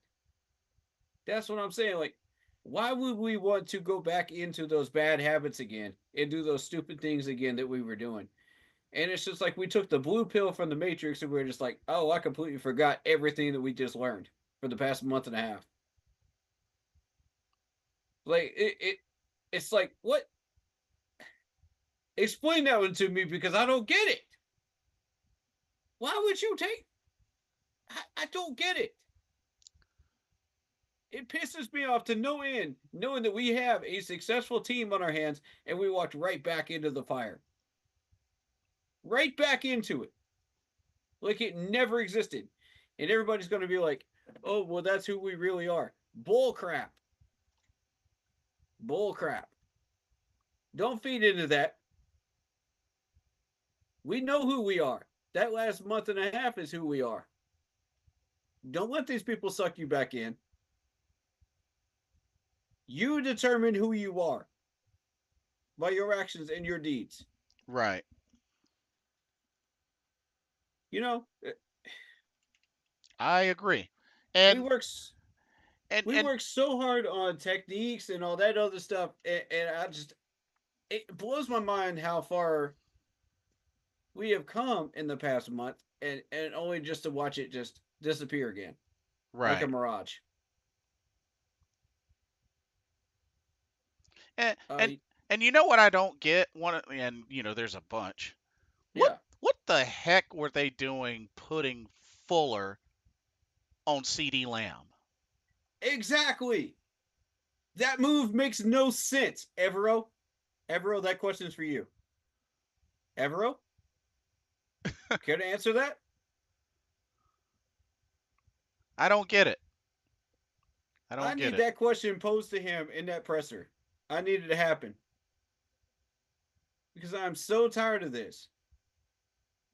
Like, this is week after week after week of bad matchups. Bad matchups.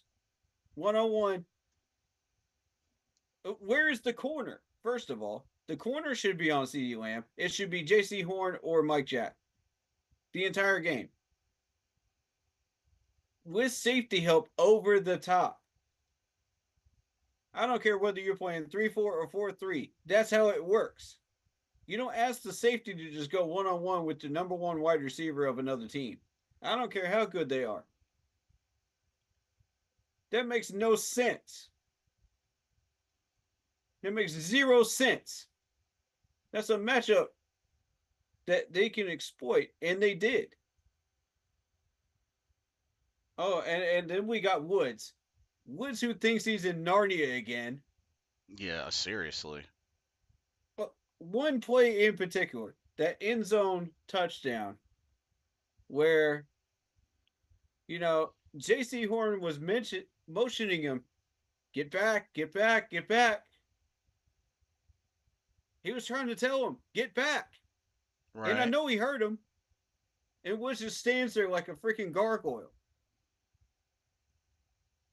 I don't know what to do. I don't know what to do. I'm thinking about the pizza I ate yesterday. Oh, wide receiver, wide receiver. Oh, and just jogs over there like nothing's happening. Bro, this ain't practice, Woods. Come on, man. Come on, man. God, this is that bull crap I've been talking about all year with Woods. People refuse to see it and they say, oh, yeah, Woods is doing a great job out there. No, he ain't. No, he ain't. That coverage was god awful. Bro, JC even told you what you were supposed to do and you still ignored it. Yep.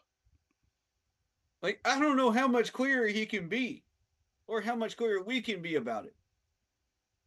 This dude's pissing me off, man, weekly. Like, whenever we have bad games, this dude is just, like, pulling a stupid. And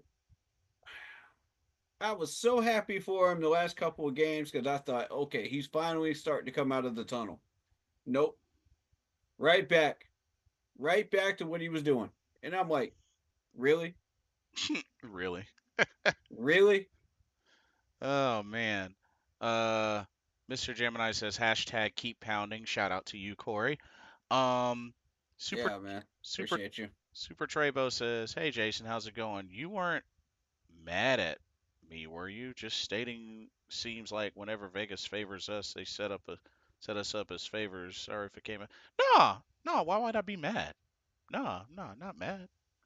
No, Nah, have no reason to be. I'm mad because this team has way too much talent to be doing this garbage. Yep. I'm royally pissed, as a matter of fact. I'm tired of this team building me up, building me up, building me up, and then tearing me down. Building me up, building me up, building me up, and then tearing me down. You know, like, this is a toxic relationship. People, this is a toxic relationship here. God, like, I want off this amusement park ride, man. I want off of it. I want to have some fun with this team, man. Like, take me somewhere where we can actually have fun because I'm not enjoying this. No, And I got a handful of points to make because let, keep them coming. all right. Uh, First of all, before I get into that, Grant Dubose, prayers up for you for the Dolphins. He has a concussion. I did see that actually, and whew, yeah, Yeah, that was pointed out to me about 20 minutes ago. yeah. Prayers up for him for sure. All right, so when you go into the stats, Chuba Hubbard was limited to 32 yards. My thing is, why did he only get 10 carries? And I was just about to allude to that. We had 16 rushing attempts the entire game. 16. Hey, Dave, what happened to I'm going to commit to the run? I'm going to commit to the run. I'm going to totally commit to the run. I'm going to push the run. What happened to that? Where'd that go today? We abandoned the running game again. What happens every time that we lose these types of games in this fashion? We abandon the running game.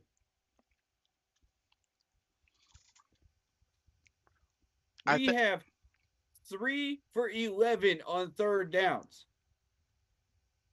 Yep. And to add to that point, we have 4 rushing first downs. Here's a shocking one for you. We got 5 first downs from penalties.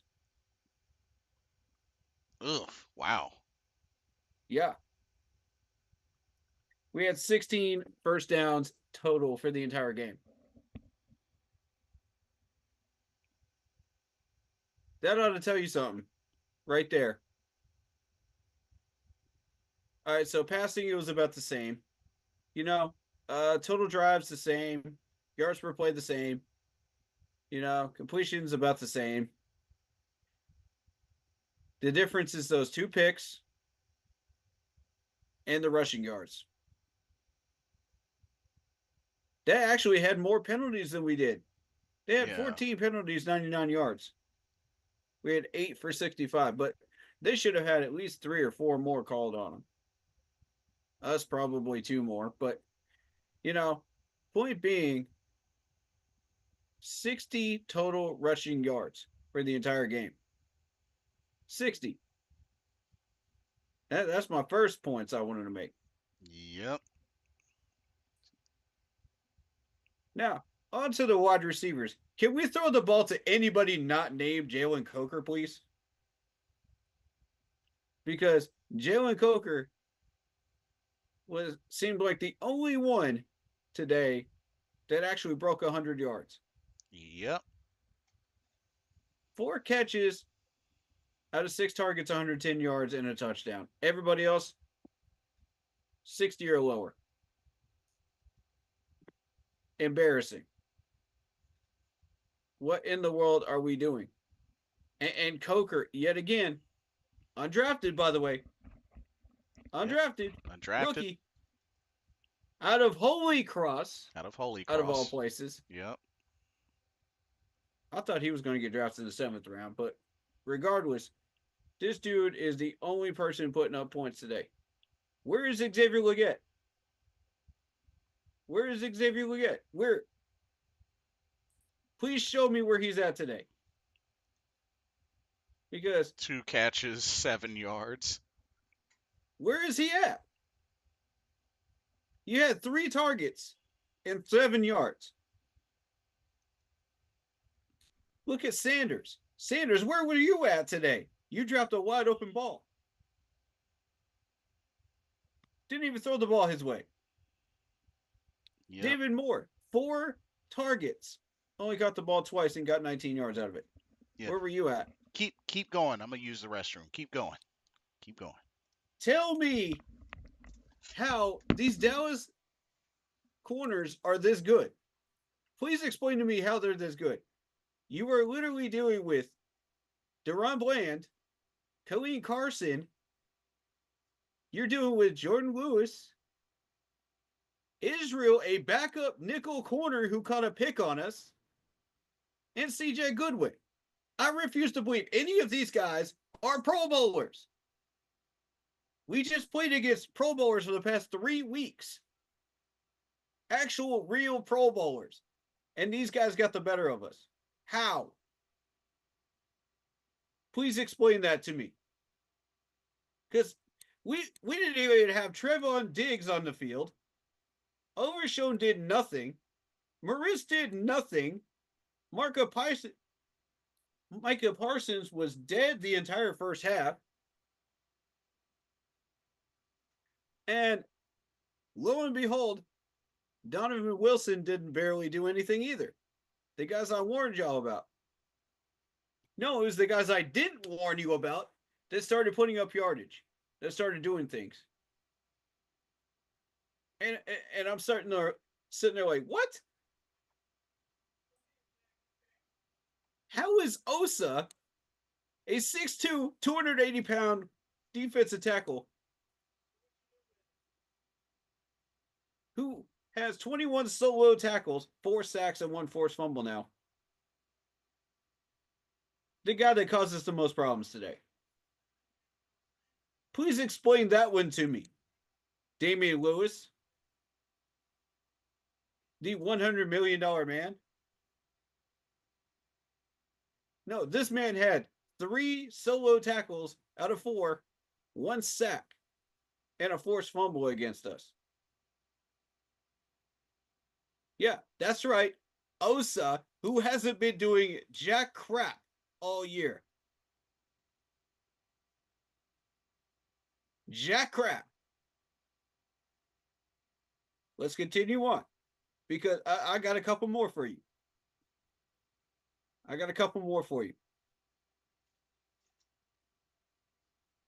Now,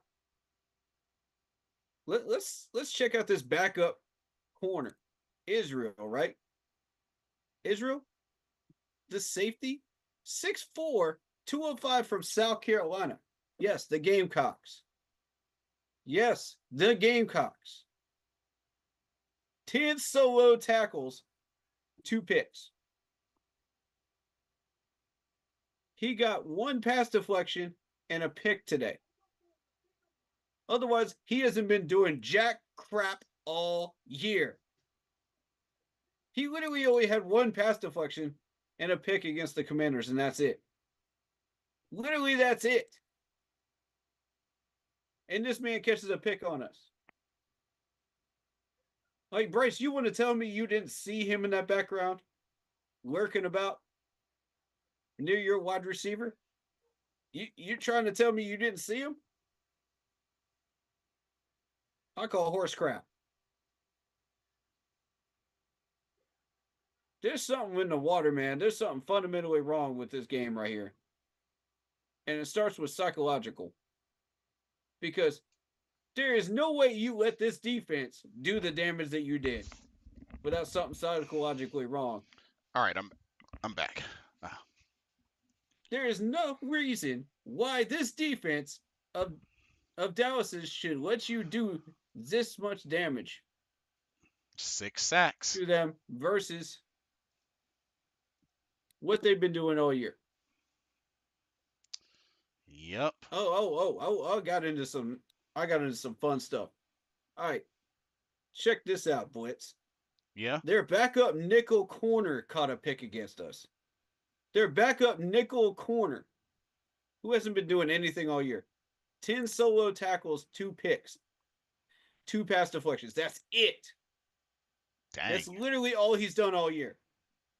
And he got a pass deflection and a pick against us. He got one of each against Washington. That's all he's done all year. Mm. That's it. Mr. Gemini said Icky had a bad game. Oh, I'm getting to Icky. I'm getting to Icky. Y'all stay tuned. I'm getting to Icky. Trust me, that's gonna be my elephant in the room right there. Uh-oh. All right, so Donovan Wilson that I warned you about did nothing today. He had 4 solo tackles for combined 5. Other than that, did nothing. Overshown did nothing. Trevon Diggs was not even on the field. Yeah. Micah Injury. Parsons did nothing in the first half. I'm going to get to that matchup in a minute. Maris did nothing. Eric Kendricks did nothing. It's the people that you weren't expecting to do something that did something, man. So you're going to sit here and tell me that Deron Bland, Colleen Carson, Jordan Lewis, Israel, and CJ Goodwin, I keep saying his name wrong. I apologize. Goodwin are better than the corners that we have faced all month? That were actual Pro Bowlers? I refuse to believe that. I refuse to believe that any one of these guys should be Pro Bowlers. I'm sorry, I just don't see it. I don't see it. Look at their numbers. Bro, it's crazy. You got Golston, who had 4 total tackles against us today and a sack. Mm-hmm. Hey, Damian Lewis, the $100 man, you want to explain this to me? You want to explain this to me how Osa got the better of you? Osa, a 6'2", 280-pound man from UCLA, got the better of you and forced a fumble too? I don't get it. I don't get it. Statistically, it makes 0 sense. It makes 0 sense. I wasn't even worried about Malik Hooker. I wasn't even worried about Malik Hooker because guess what? 2 solo tackles out of 2 combined tackles. Did nothing. Mm-hmm. Not worried about him. This defense is a joke, bro. It is. It is. It has been a joke all year. You cannot convince me otherwise. I'm sorry, you cannot. I've been watching the secondary all year long, and they've been trash. All right, so we had wide receiver separation again, issues again. Chuba's not catching the ball again. We had Sanders drop a ball. We had an abandoned running game. We had Bryce forcing the ball into places where it should not go when there were open men Mm-hmm. on the field. Mr. Gemini says we need a new left tackle. I'm done with him, by the way. Or to be honest, SMH. Shake my head. With Icky? Yeah. Yeah. Yeah. Yeah. Let's now get to that because this is the elephant in the room. Before I even talk about the Cowboys offense, because let's talk about Icky. Please, let's talk about Icky. How in the world does this dude regress after 3 successful games? How in the world? Okay. There's a common theme here and it's the lack of execution. It's the lack of mechanics, footwork, and hands. And you're going to see it on tape because I'm going to do a film review of it sometime this week, along with the Eagles film review. And I'm going to compare the two. But and I'm going to show you the differences because it's night and day. Now we know this dude cannot play 4 whole quarters. That's why we've been switching out Brady Christensen. Where was the switch? When did Brady Christensen ever come in? I didn't see him come in. Did I you? No, I didn't. All right, so I got a theory brewing here. Stick with me, man, because I got a theory brewing. Got a theory. Okay. All right, so we let's now go to this Cowboys offense. You've got Rico. Rico, who hasn't done anything touchdowns wise the entire year. We let this man get a career high 149 yards against us. Yep.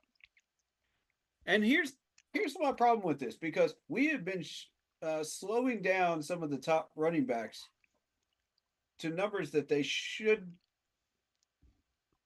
be getting bigger numbers than they were in the last 3 weeks. Why were we not doing that with him? Execution, tackling. It all comes down to your mechanics. Right. And I'm not saying that Rico isn't like beast mode. He's had 112 rushing yards against the Giants, 131 against the Bengals, 149 against us. He's good. I probably should have chosen a better term than beast mode, but he's good. Mhm. But he's not Saquon Barkley good. Right. You know what I'm saying? Yeah. We shouldn't be letting him run circles around this D line. And that's exactly what we did today. All right, so I didn't also think Cooper Rush would look like a Pro Bowler today. exactly. Yeah. Cooper Rush, who got 3 touchdowns. Let's dive into these stats because you're going to hate this. Over 119 rating. This dude literally had 7 touchdowns before today and 3 picks.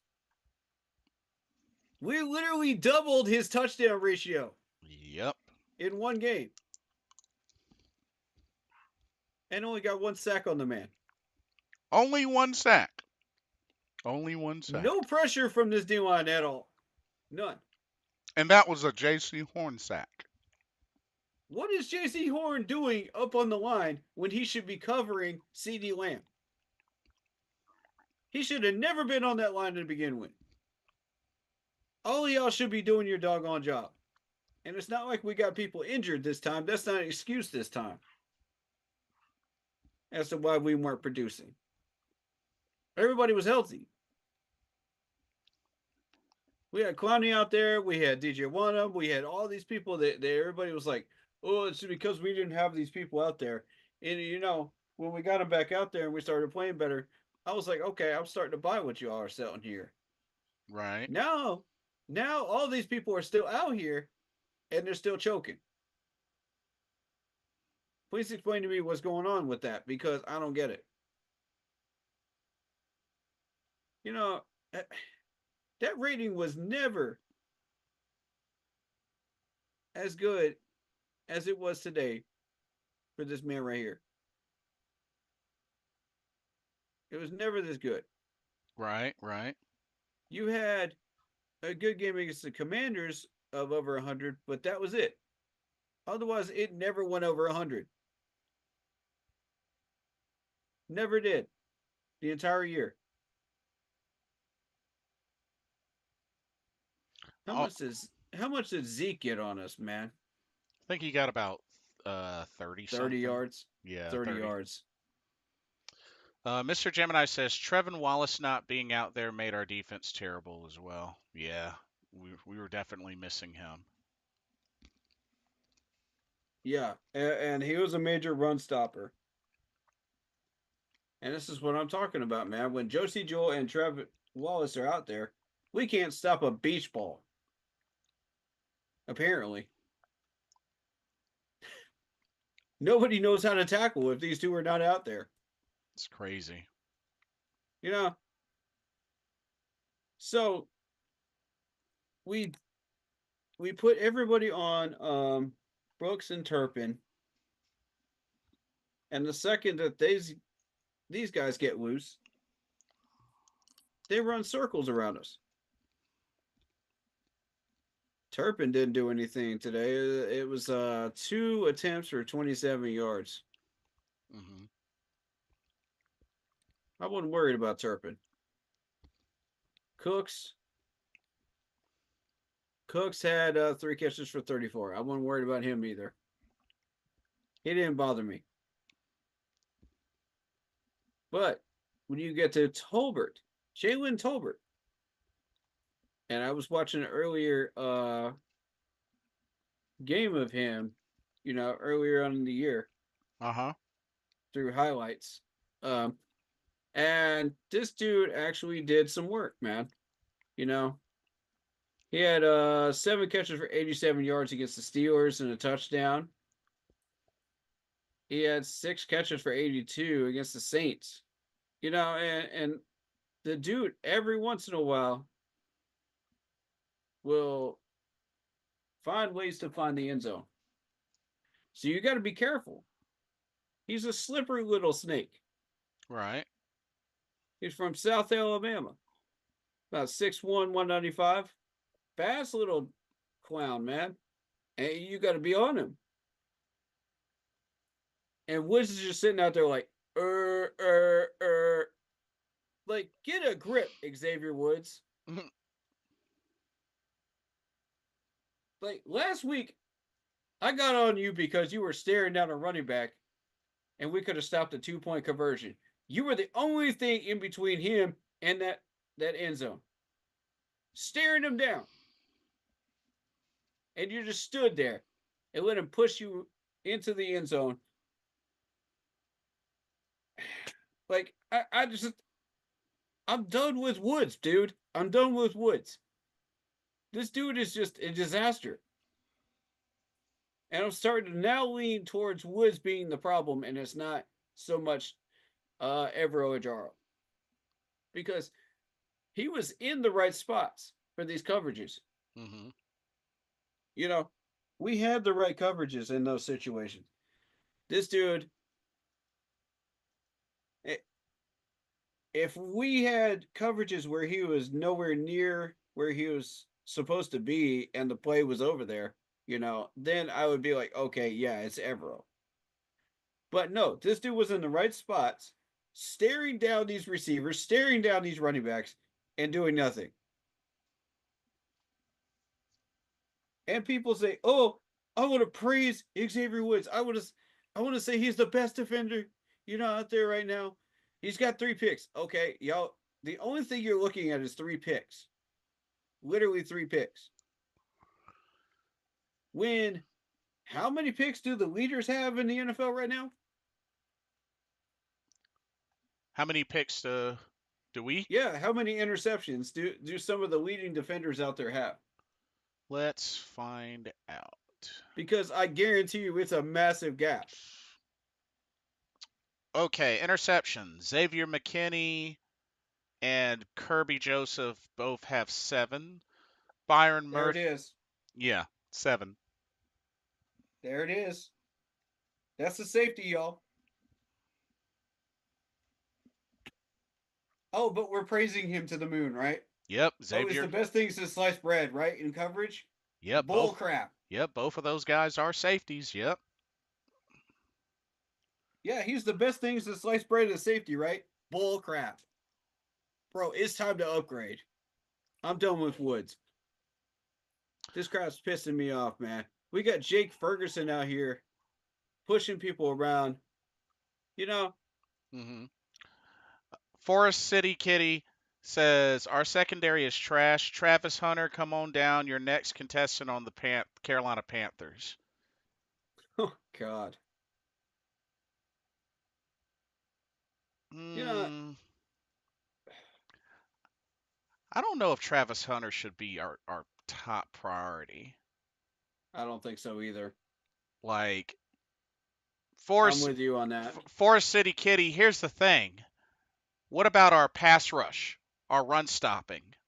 Like I don't think our secondary's that bad. The thing is, Hmm. Forest City Kitty, we've been lacking a pass rush and run stopping all year. And That's when a you fact. and when you can't do that, then a lot of the work, a lot has to be picked up by the secondary. Yep. And when that's the case, it makes it hard for them to consistently succeed, if that makes any sense. Because I mean, you gotta look back over the season when it comes to our pass rush and run defense. Pretty low. So just saying, just saying. All right. So looking at this wide receiver core, it is not impressive at all for Dallas. It really is not that impressive. Mingo is trash. We know that. We traded him to you. Right. Jalen Tolbert is a red zone threat. That's pretty much all he is. And then you look at Brandon Cooks. I mean,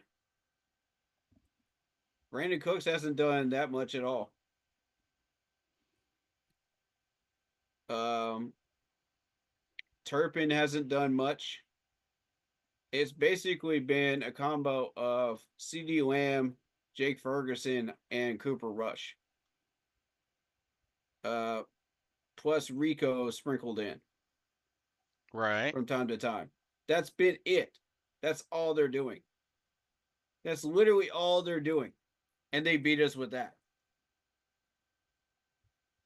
And I'm sitting there like, really? We just played three of the top teams in the NFL to within 7 points. And you're going to tell me you got beat by that? Yeah. Really? You got beat by that? What a joke. Let me remind you again. Trevon Diggs was not on the field. Overshown did nothing. Maris did nothing. Michael Parsons did nothing in the first half. These are their major players. They did nothing. And we let these guys get 30 points on us. 30 points.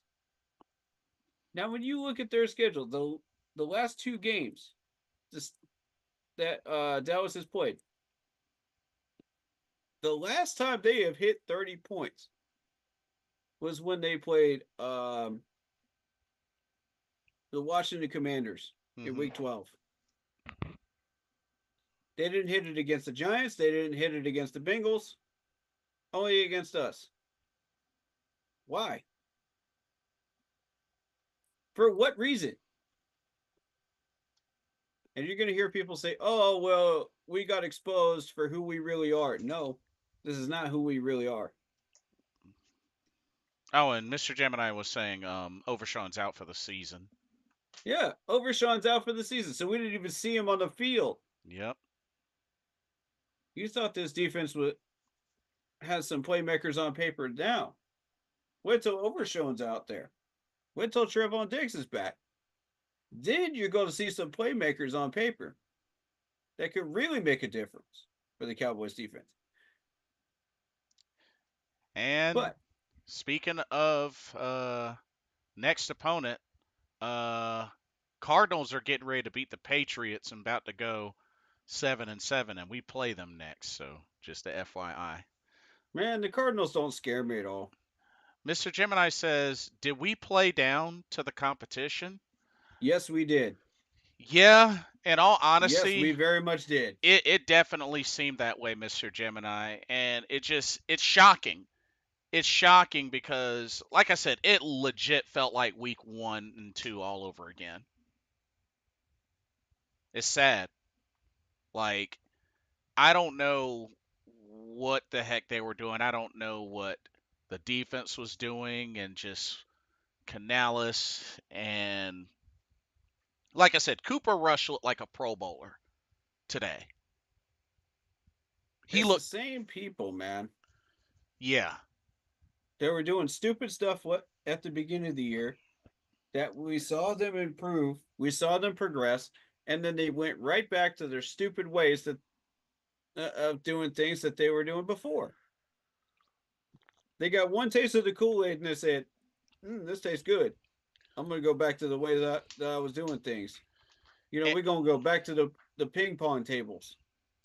and I felt like it was starting to affect some of the veterans that you normally don't see make mistakes. Robert Hunt had a handful of false starts this game. I was just like, dude, what the? Right. It's infectious. I was like, what? Absolutely. I was like, what the heck? That's not like you. Right. We paid you $100 million. What are you doing? Mr. Gemini says they played like they were ready for the off season to get here. Seemed that way. Like, Man, I'm gonna get to that theory of mine, but before I do, I want you to hear the solo tackles versus the total tackles that we had today. yeah. 43 solo tackles out of 78. 43. Now, my Mendoza line, when it comes to that, is 60. When you have a Oof. total of 78, you expect about 60, right? That's a fair number, right? I think that's pretty fair, or it kind of definitely makes sense. Yeah.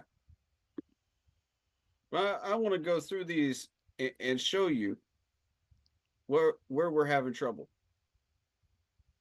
All right, so Josie Jewell, I'm going to let him off the hook because he's been playing really well. But 5 for 10. Claudin, here's another one that I've got on my list that has been doing this every week and struggling, but Well, he's been improving the last couple weeks. 5 for 9. he also had to come in for Trevin Wallace today. Yeah, 5 for 9. Jordan Fuller, who has been making progress in the last 2 weeks, now dropped back to 4 and 9. 4 solo tackles out of 9. Xavier Woods, who I thought was making a tiny bit of progress, reverted back. 4 solo tackles out of 7. DJ Johnson, 1 out of 5. Jonathan Harris, 2 out of 4. Crumity, 1 out of 4.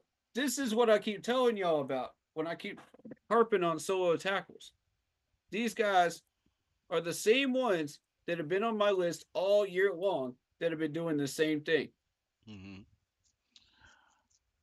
Forest City Kitty says, "What position are you drafting if you're sitting with the third or fourth pick?"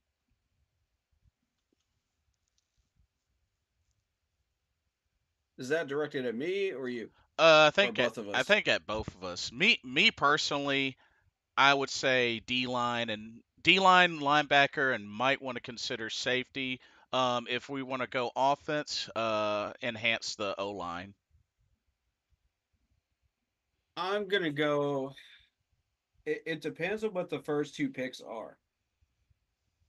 Because you always want to go by trends in the NFL when it comes to the top 10. hmm That's gonna help you to figure out what other teams might be going for, what they might want or need, and it can help you make a better decision for yourself. Um, but this year we have a difference of we know exactly what we need versus last year where we were just drafting, our foundation. hmm It was basically just pick your foundation, pick any of these players, best available. you know, at any of these positions that we really needed help at. Now we know where specifically to target. And that's a big difference from the years. All right, so I'm looking at if you wish to go left tackle, we've got three on the docket. We're not going to name them, but we've got three that we're looking at. I have my favorite picked out, but you're not going to know who it is until I'm ready to let you know who it is. Um, because we do have scouts that comes through periodically and go into people's channels. They Forest keep themselves quiet, but yeah. Yeah. Forest City Kitty says Giants and Raiders are probably going first and second, which right now they're listed as first and second, and they're definitely going quarterback. Yeah, I could see them going quarterback for sure, especially the Raiders. I think it's safe to say the Raiders are definitely going quarterback. I think the Raiders are going to get Shador Sanders. I'm Yeah, holding steady on that right now. All right, so it's the Raiders and who else was it again? the Giants, The the Giants. Yeah, they're going to need a quarterback. They might go Cam Cam Ward. Ward. Yeah. Mm-hmm. Mm-hmm. Which would be fine with me. Because at this point, I have somebody else I'm favoring anyway. If we do need to go quarterback in the first round. Again, I'm not gonna push that name too much because it's not draft time yet. Um, but we got to be careful what names we throw out there and which ones we don't. Yeah. Um, defensive end, defensive tackle, um, are high up on my list. If we knowing Dave and this team, we may push a wide receiver because we traded two wide receivers. So be aware that could be a possibility. Um, but I think if it were me, oh boy,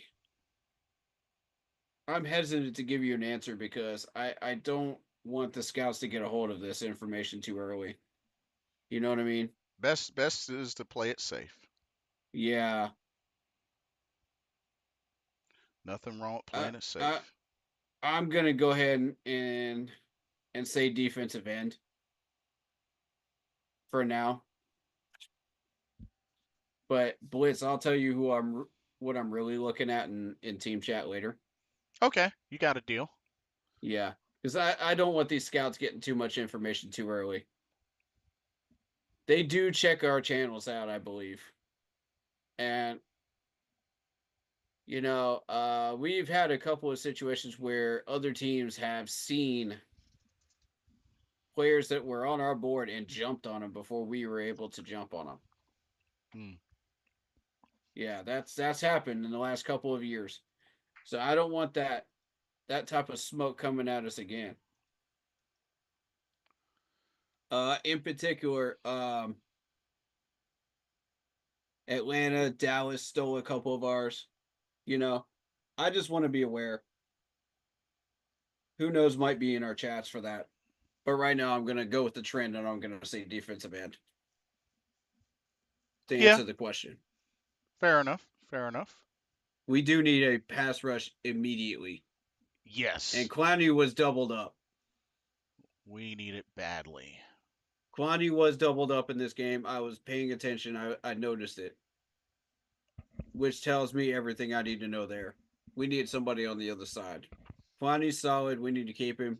We need somebody over there. But if you look at the solo tackles that the Cowboys got, it was 36 out of 49. 36 out of 49, y'all. 6 sacks, 7 tackles for loss, and 4 pass deflections. Hmm. Yikes. Oh man, we got a shootout. Bills versus Lions. Oh, shoot. Buffalo just scored. It's 44-28, but there's still plenty of time in the fourth quarter. Josh Allen Wow. Josh Allen has 333 yards passing, 2 touchdowns. Jared Goff has 348 yards passing and 4 touchdowns. Wow. Yo, they are going at it. That could be a Super Bowl preview. It's slightly possible. Gibbs only has 30 yards. Oh Keep yeah. that in mind. Oh yeah, not much of a That run might be the game. difference maker right there. Not much of a running game for Detroit. What in the world? Yep. That's the number that jumps out to me immediately. Meanwhile, you got Cook who has 103 yards and 2 touchdowns off of 12 carries. That might be the difference maker here. Yeah, that's a good point actually. That is You a got good one point. turnover from Detroit as well, so that's not helping your cause. This Miss is going to get up to 500 yards for Buffalo and more total. Mr. Gemini says he would take Abdul Carter. Um, Forest City Kitty says no way the refs are gonna let that happen. Mm, Abdul Carter. which is a fair that's a fair point. I mean the refs. Oh man, this season the refs have been ugh all sucky. Okay, so you think Abdul Carter from Penn State, 6'3", 259 pounds. Okay. Let's see what NFL Draft Bus has to say about him. He's got 10 sacks, 2 forced fumbles, 60 tackles, 30 of them solo. Well, 37 of them solo. Um he's more of a pass rusher, 66% in tackling, 80% in run defense. Uh-huh. He is compared to Chop Robinson, Drake Jackson, and Jared Verse. And you got your bullet point positives and weaknesses here. So, really great website. If you haven't checked that out during draft time, go check that website out. That is NFLDraftBuzz.com. And you can run your own mocks in it too. Forest City Kitty says I'm still salty over the Tampa game. Oh, I feel you. I feel you there. Yeah. I Yeah, wanted that one, man. the Thielen catch. Yeah, Oh, God, man. yeah, I still feel you. I feel you. Me too. I feel you. Oh, we got some new ones to be frustrated at this week. Mm. These referees, it's just I don't understand. Oh, this season was really bad for when it comes to referees. I mean, really bad. Like they're looking right at some of this stuff and they will not call it. And oh my goodness, the Lions are driving. Uh-oh. Uh-oh. They're already in Buffalo territory. What the heck? Oh. Okay, somebody's not playing defense. Like what? No way did Jared Goff just scramble for 26 yards, dude. Oh my God. Something, yeah. Lack of defense that game. That's for sure. Oh, Wow, dude. that's crazy. What in the world? 2 carries, 13 yards. Come, Okay. come on, Buffalo. Y'all better put them away while y'all have the chance. Do I have it? Am I blacked out for that game or can I see it on TV? Let me see. Because I might check that game out. Oh, no, I could watch it. I could It watch it. it Hold up. is definitely a high Hold scoring up. game. I can see it. Let's see what's going on. We got 9:51 on the clock. 3rd and 7 for the Lions. And oh my God, Baker Mayfield just dropped 4 touchdowns. Wow. 40-17 over the Chargers. Wow. I told y'all Tampa was a threat. I Dang. told y'all. What did I say? Dude, Tampa might end up winning the division. Oh, that's a drop pass for the Lions. Not to mention Baker's 22 of 27, Oh 288 man, yards. Yeah, that offense is cooking right now. I love those Lions uniforms. You got the blue helmet with the black logo Yeah. and the black jerseys, blue trim. Mr. Gemini, Bruh, Mr. that's Gem, cold right there. yeah. Mr. Gemini says I wouldn't be mad at Mason Graham either. Let's see, Mason Graham. From out of Michigan. I'll check him out. Give me a second, Mason Graham. Forest City Kitty says Tampa will win the division, but will get eliminated first round. Yeah, well, I think it could go either way. It could go either way. If they play anybody from the West, they're gonna win. Yeah. Who was it again? It was Mason Graham out of Michigan. Mason Graham. Hold up.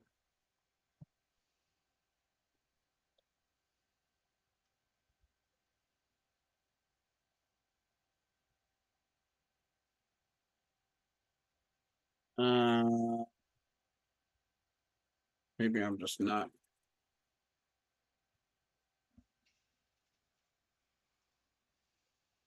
Maybe I'm not typing it in right. I'm not seeing him. Mason and then Yeah, Graham Graham. Defensive line.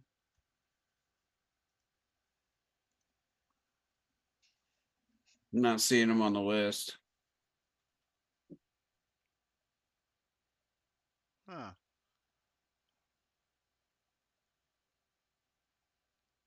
Yeah, I'm not seeing him on the list. Hold up. Let me Google him. There he is. Okay, let me see some stats from this dude. Let me see what we're looking at. He is a defensive end, correct? Yeah. Okay. Um 60 solo tackles out of 108 for his career. Not bad. 18 tackles for a loss, 9 sacks, 3 pass deflections, a fumble recovery, and a forced fumble from this gentleman here.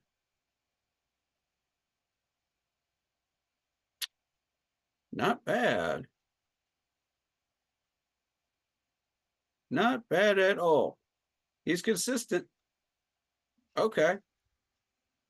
I'll buy in. I want to see what his draft profile looks like on here though. That's what I wanted. Mm. And Broncos just scored again. They should have the Colts. That should be game. Oh, second and goal for the Lions.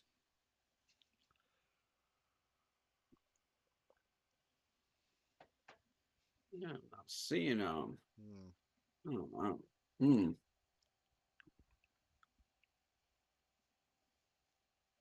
So he's a defensive end, correct? Let me see. But I only got a few minutes left, so I got to get ready for my next event. Lions just scored. Run up the middle. Yep. Mm-hmm. While you have the opening, fire away at your socials. Keep pounding 3869 on YouTube. If you search that in, you'll find me. Also Facebook group page, keep pounding in all caps. Instagram Shadow Warrior with 1W645. There you go. Also, Vietnam went to this game. Oh, really? Yeah, he chimed in way earlier. But yeah, he went to this game, this Cowboys Panthers game. Oh shoot! That's why I was like, oh man, I'm sorry you had to experience that live. Wow. But You, yeah, I and mean, I experienced the Atlanta game, so I'm yeah, right there with you in the same boat, brother. and the Arizona game, that's the last home game of the season. So Oof. yeah, y'all better make it count. Shoot. But folks, get ready to head on over to Corey's stream. Keep pounding on YouTube. I got to get prepared for my next event, but I am glad that you got a chance to come on here. Like I said, I do apologize. I had sent I sent the message, but apparently it didn't go through when I look back at my phone, so that's on me. But Oh, okay. I'm glad you were able to still, you know, come in because it is still the same Yeah, as it's still the same Zoom link. So, you know, yeah. I was checking to see if you were still alive. That's how I knew. yeah, yeah. But I'm glad you were able to make it in, so I was at least able to give you the floor. But yeah, Yeah, yeah. that's on me. That's on me. So You're but good. we just gotta get back at it. Hopefully, we get ready for this Arizona game and get a win. And yeah, see how this goes. But head on over to Keep Pounding and continue the fun. Yeah, Um, yeah. thank y'all so much for watching. For myself, Blitzball Champ, and Keep pounding. keep the party going. Head over to Corey's stream. I will see y'all in the next video and or live stream.